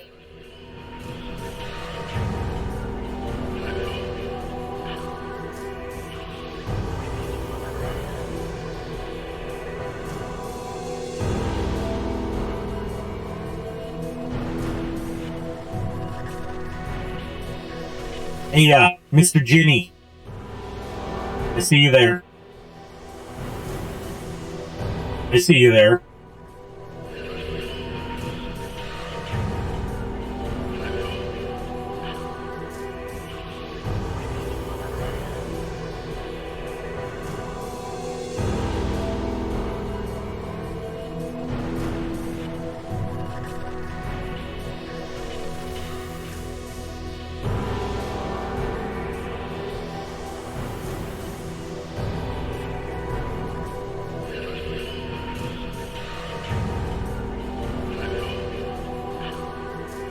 Seriously, how do I block someone? I've never had to do that.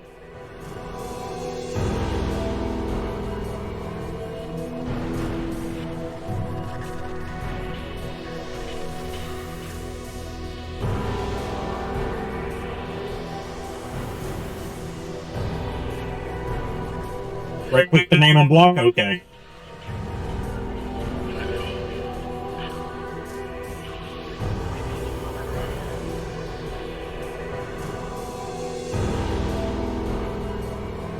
Yeah, right click's not working.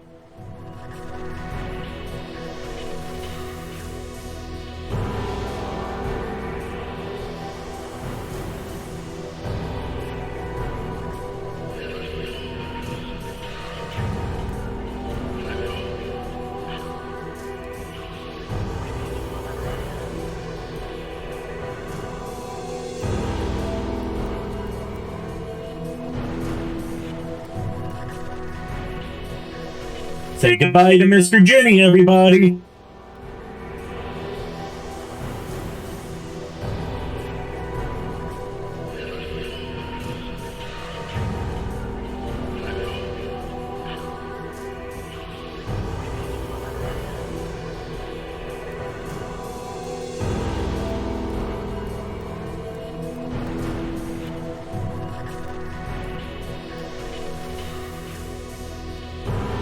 Alright, you should be a mod now, Proto Rage. I don't know why I didn't mod you earlier.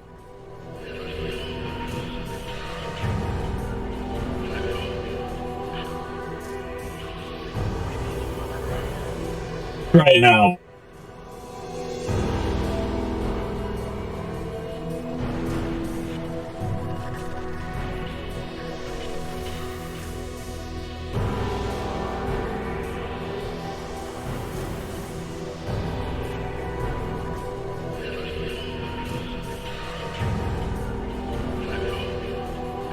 There you go, that's what I was trying to do. I was trying to bang, not block. Thank you for that. Always coming in clutch, aren't you, Proto Rage?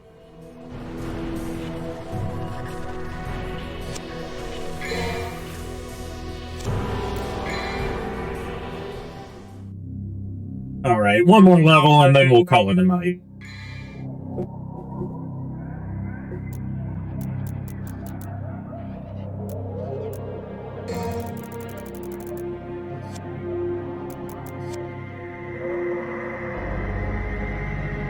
Time for another water level, guys.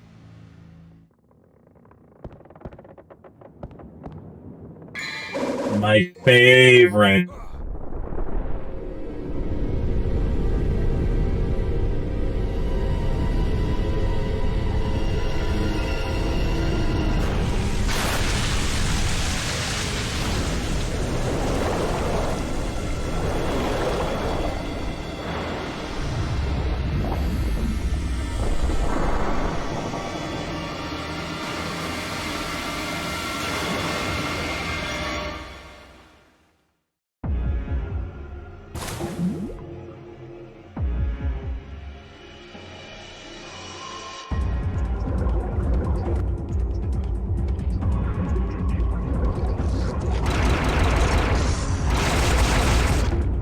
I need to grab some food after this stream's over. All this talk about HelloFresh has made me really hungry.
How's the desk building going, Shiva?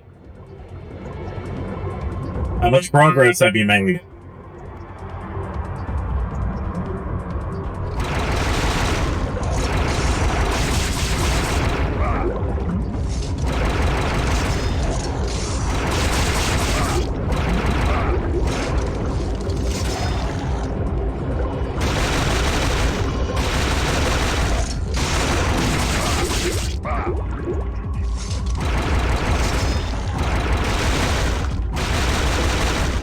One more board to screw in? You can do it! I believe in you!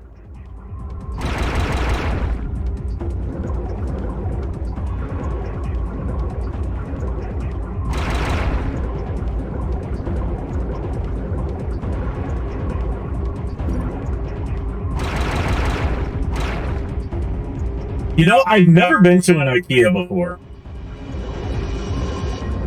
I know IKEA is like this quintessential place to get all sorts of stuff from, but I've never set foot in one in my whole life. Okay, we can do another level, because that one was so short.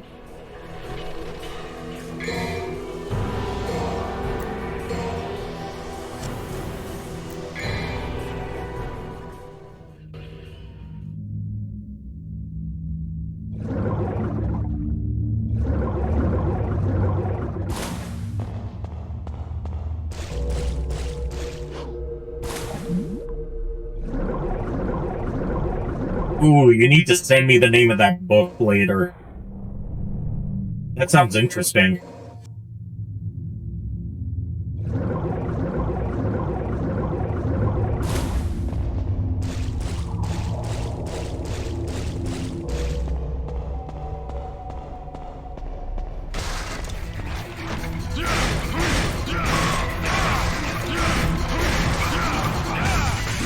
I'm old enough to have been to a Borders bookstore, but I've never been to an IKEA.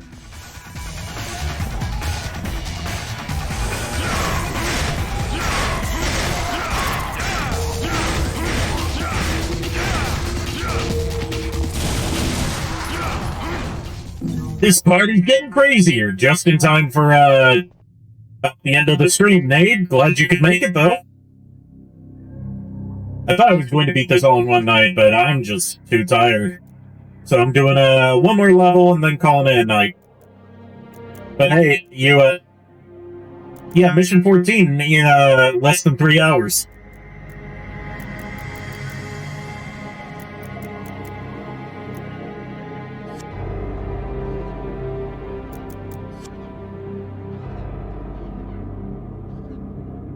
And, in case you couldn't tell from all the branding on this stream, I got my first sponsor deal.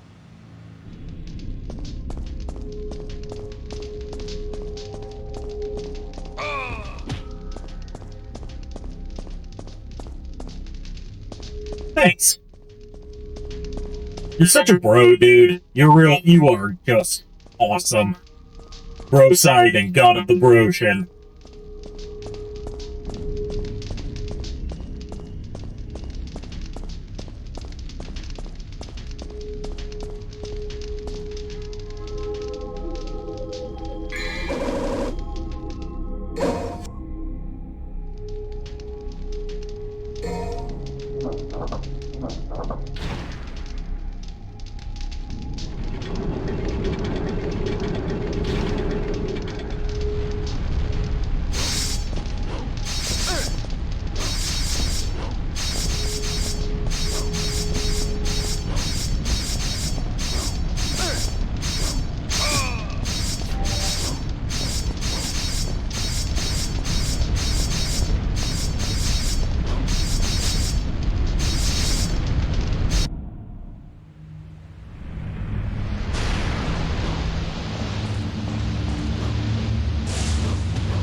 You know, I didn't play Devil May Cry in its entirety until just a few years ago. I played a bit of it in middle school because I had a friend that had a copy, and he let me borrow Devil May Cry 3, but he also brought over his copies of Devil May Cry 1 and Resident Evil 4 for me to try out.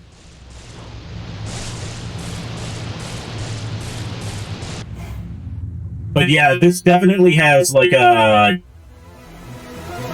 Castlevania vibes to it, as opposed to, like, it's obviously got Resident Evil vibes, because it's got Resident Evil DNA in it. But it's also pretty much what 3D Castlevania would become.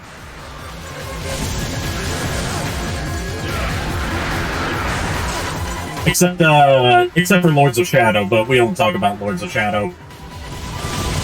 I hate these guys so much. Die already.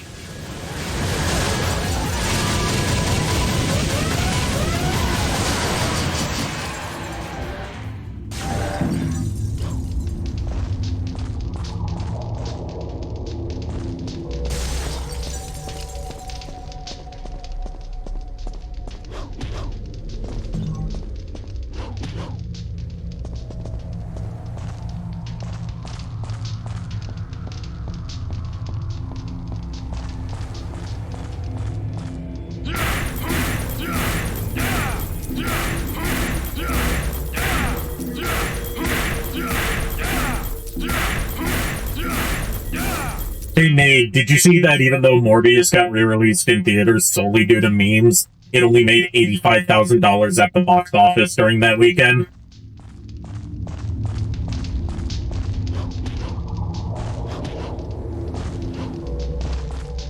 So now there's a petition going on for another re-release of Morbius that's called Sorry Sony, we were busy that weekend. Please re-release Morbius again.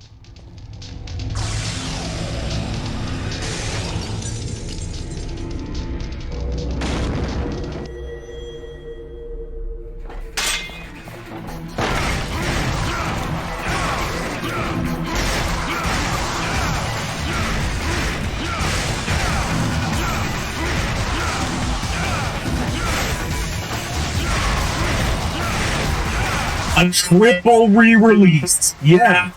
And even if it only made $85,000 at the box office during a re-release weekend, you know what? Still the highest-grossing Morbius movie ever made.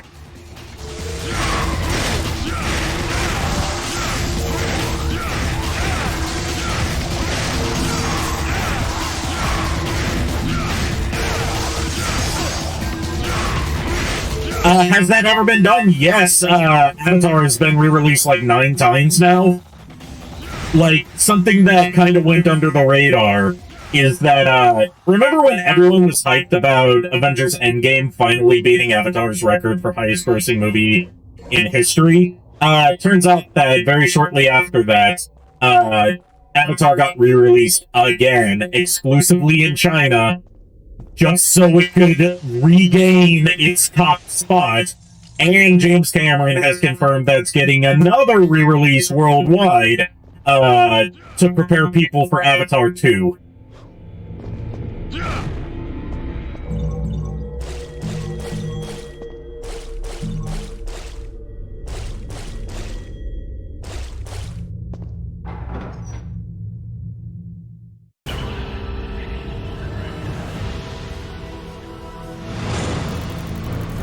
I know I've said this plenty of times already, but just one more level. These are so short that they don't count as good finales.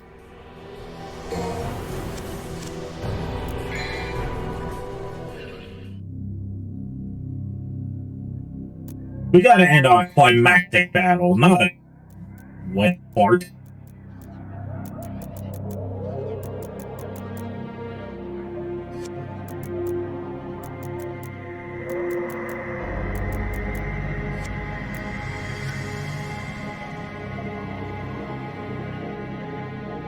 When's the final Michelangelo fight? I can't remember. I think it's 17.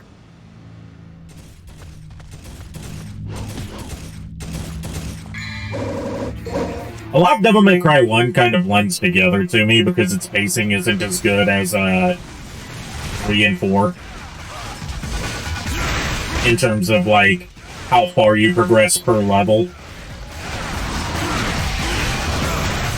Like, 4 definitely has its pacing problems with having to basically play the entire game backwards as Dante. But Devil May Cry 1, it has some levels where you make very minor incremental progress, and then it has some levels that just go on forever.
Mission 17, okay. Oh, I forgot about Nightmare, really. I hate fighting Nightmare.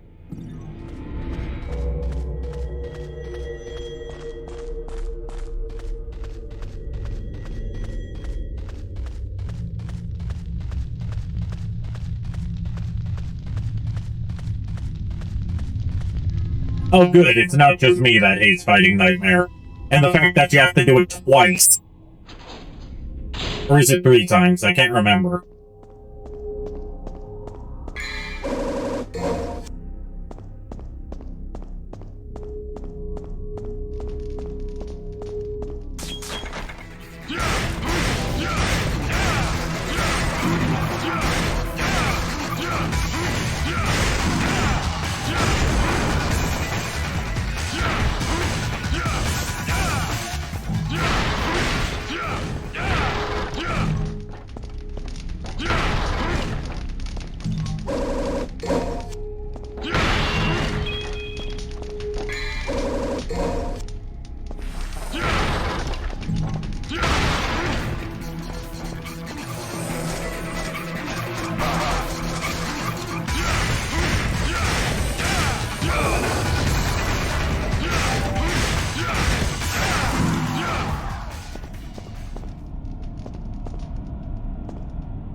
I like that they also reference those scissor enemies in Devil May Cry 5, but gave them a more varied moveset and gave them like an actual strategy to beat them instead of spamming guns.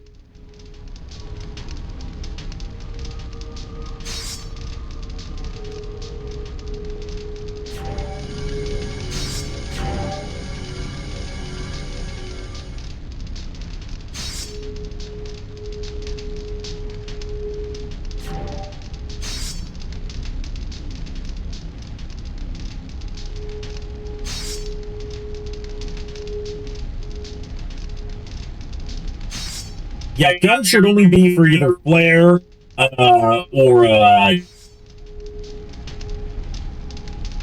keeping up your stylish meter, which in this game, they haven't really nailed how the stylish meter should work.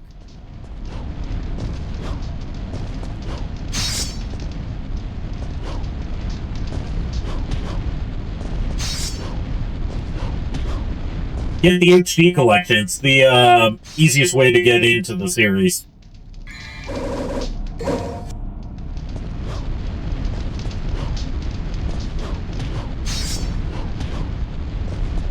And if you're playing on PC like I am, you can use a custom loader to bump up the resolution to 4K, and there's an extra mod that you can do for Devil May Cry 3 that allows you to use style switching without having to buy the Switch port. It's so weird that the Switch port of all releases is the one that gets the style switching from Devil May Cry 4.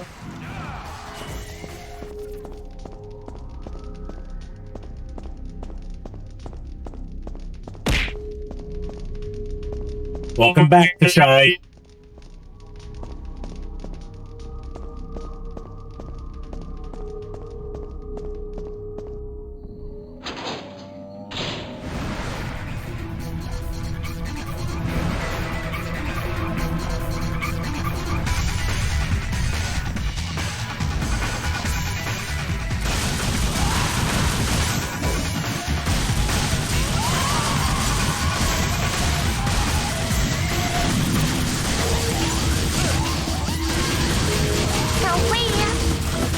Coffee! I just had some coffee!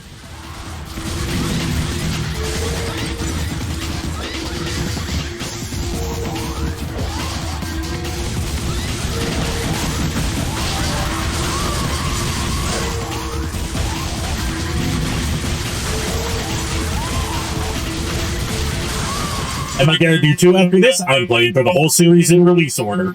That includes DMC Devil May Cry.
Pizza time. Oh no, it's pizza time!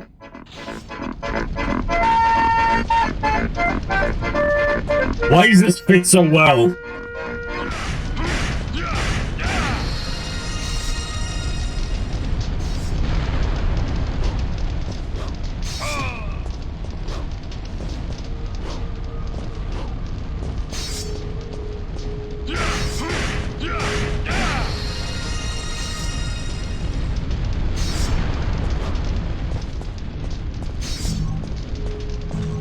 Yes, appropriate for DMC. We need to have pizza time spammed like all the time during Devil May Cry 5.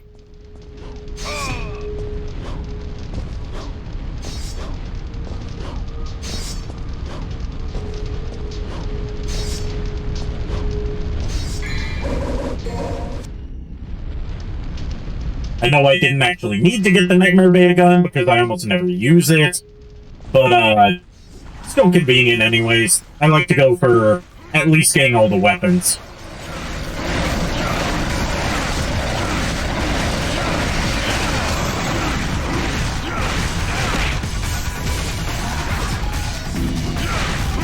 It's almost like Ego Raptor has good opinions in general.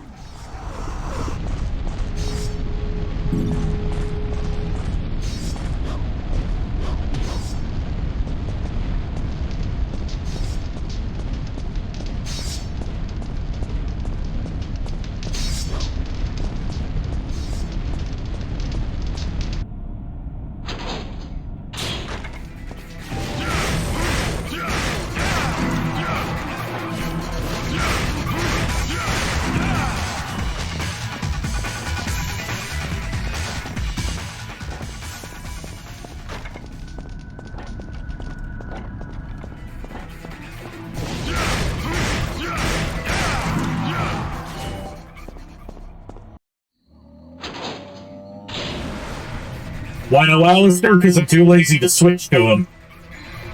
Final switch to Alistair.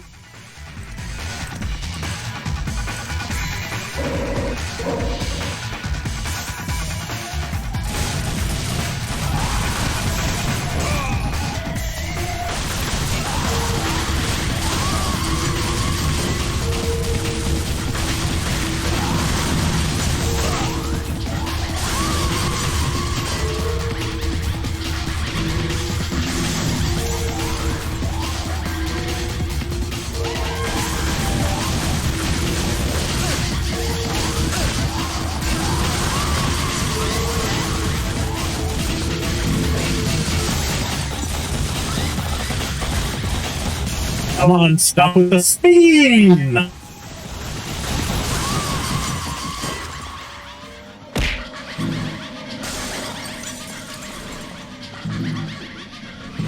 I'm gonna have to... You enjoy... Tashai. You enjoy throwing stuff at me for free for as long as you can.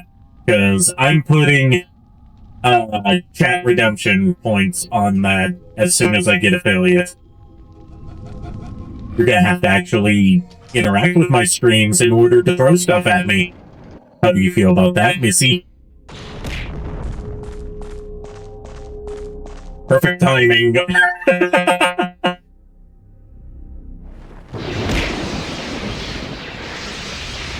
A2 nade.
You guys are trying to distract me from this fight, but it ain't gonna work!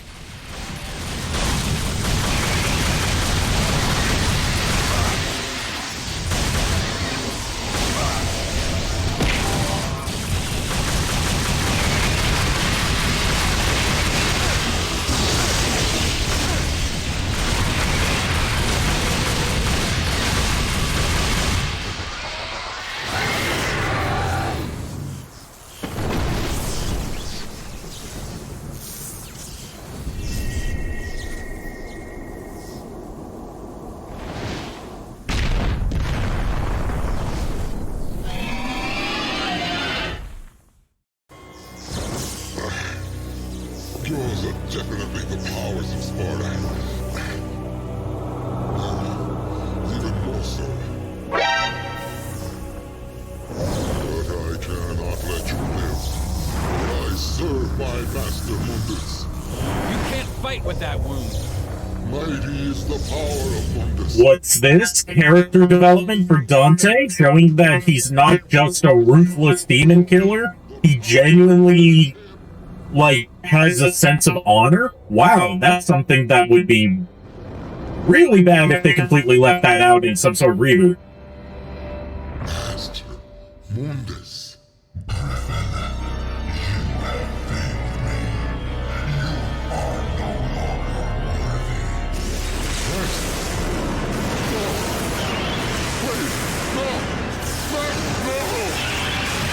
No, Nate, he doesn't reincarnate as a parrot. He reincarnates as a little chickadee.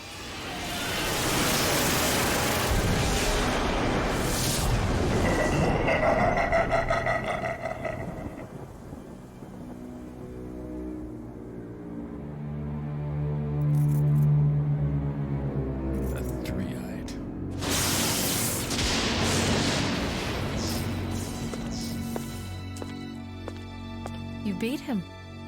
Maybe it was too easy for you. Where the hell is Rebellion? Remember, at the end of Devil May Cry 3, Dante had Force Edge. He's the one that took the life of my mother, my brother, Shirley. My mother used to always tell me that my father was a man who fought for me. Like, I don't think we've ever gotten an official explanation for why Dante uses Force Edge in this game instead of Rebellion, but the real-world reason is Rebellion hadn't been introduced in the series yet. That was Devil May Cry 2 that introduced Dante's iconic sword, the only thing that would carry over to future entries, and not be ignored like some sort of horrible plague.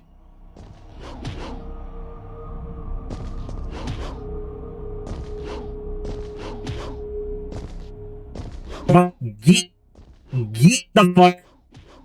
Get the fuck.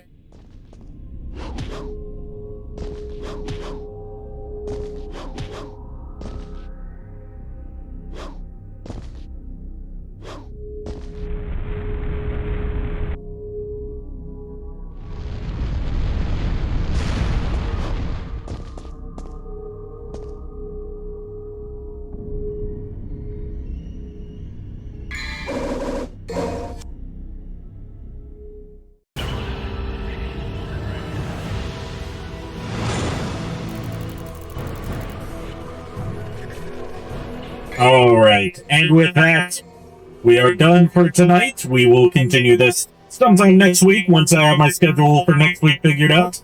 Thank you once again to HelloFresh for sponsoring this stream.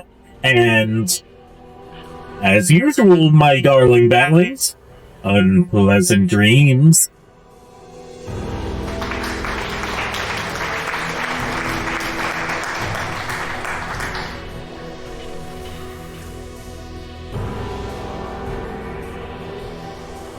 Shouldn't I raid someone? Yeah, let's raid somebody. I haven't done that yet. Let's raid somebody before the stream's over.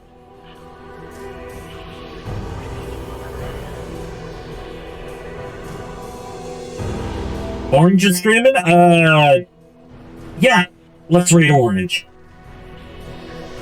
Orange is Borange, right? That's their username?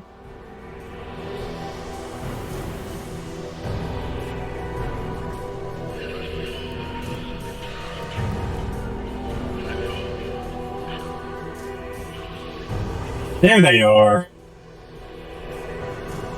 Oh, they let you actually search now. Get ready, we're in, boys and girls, and everyone in between. See you there.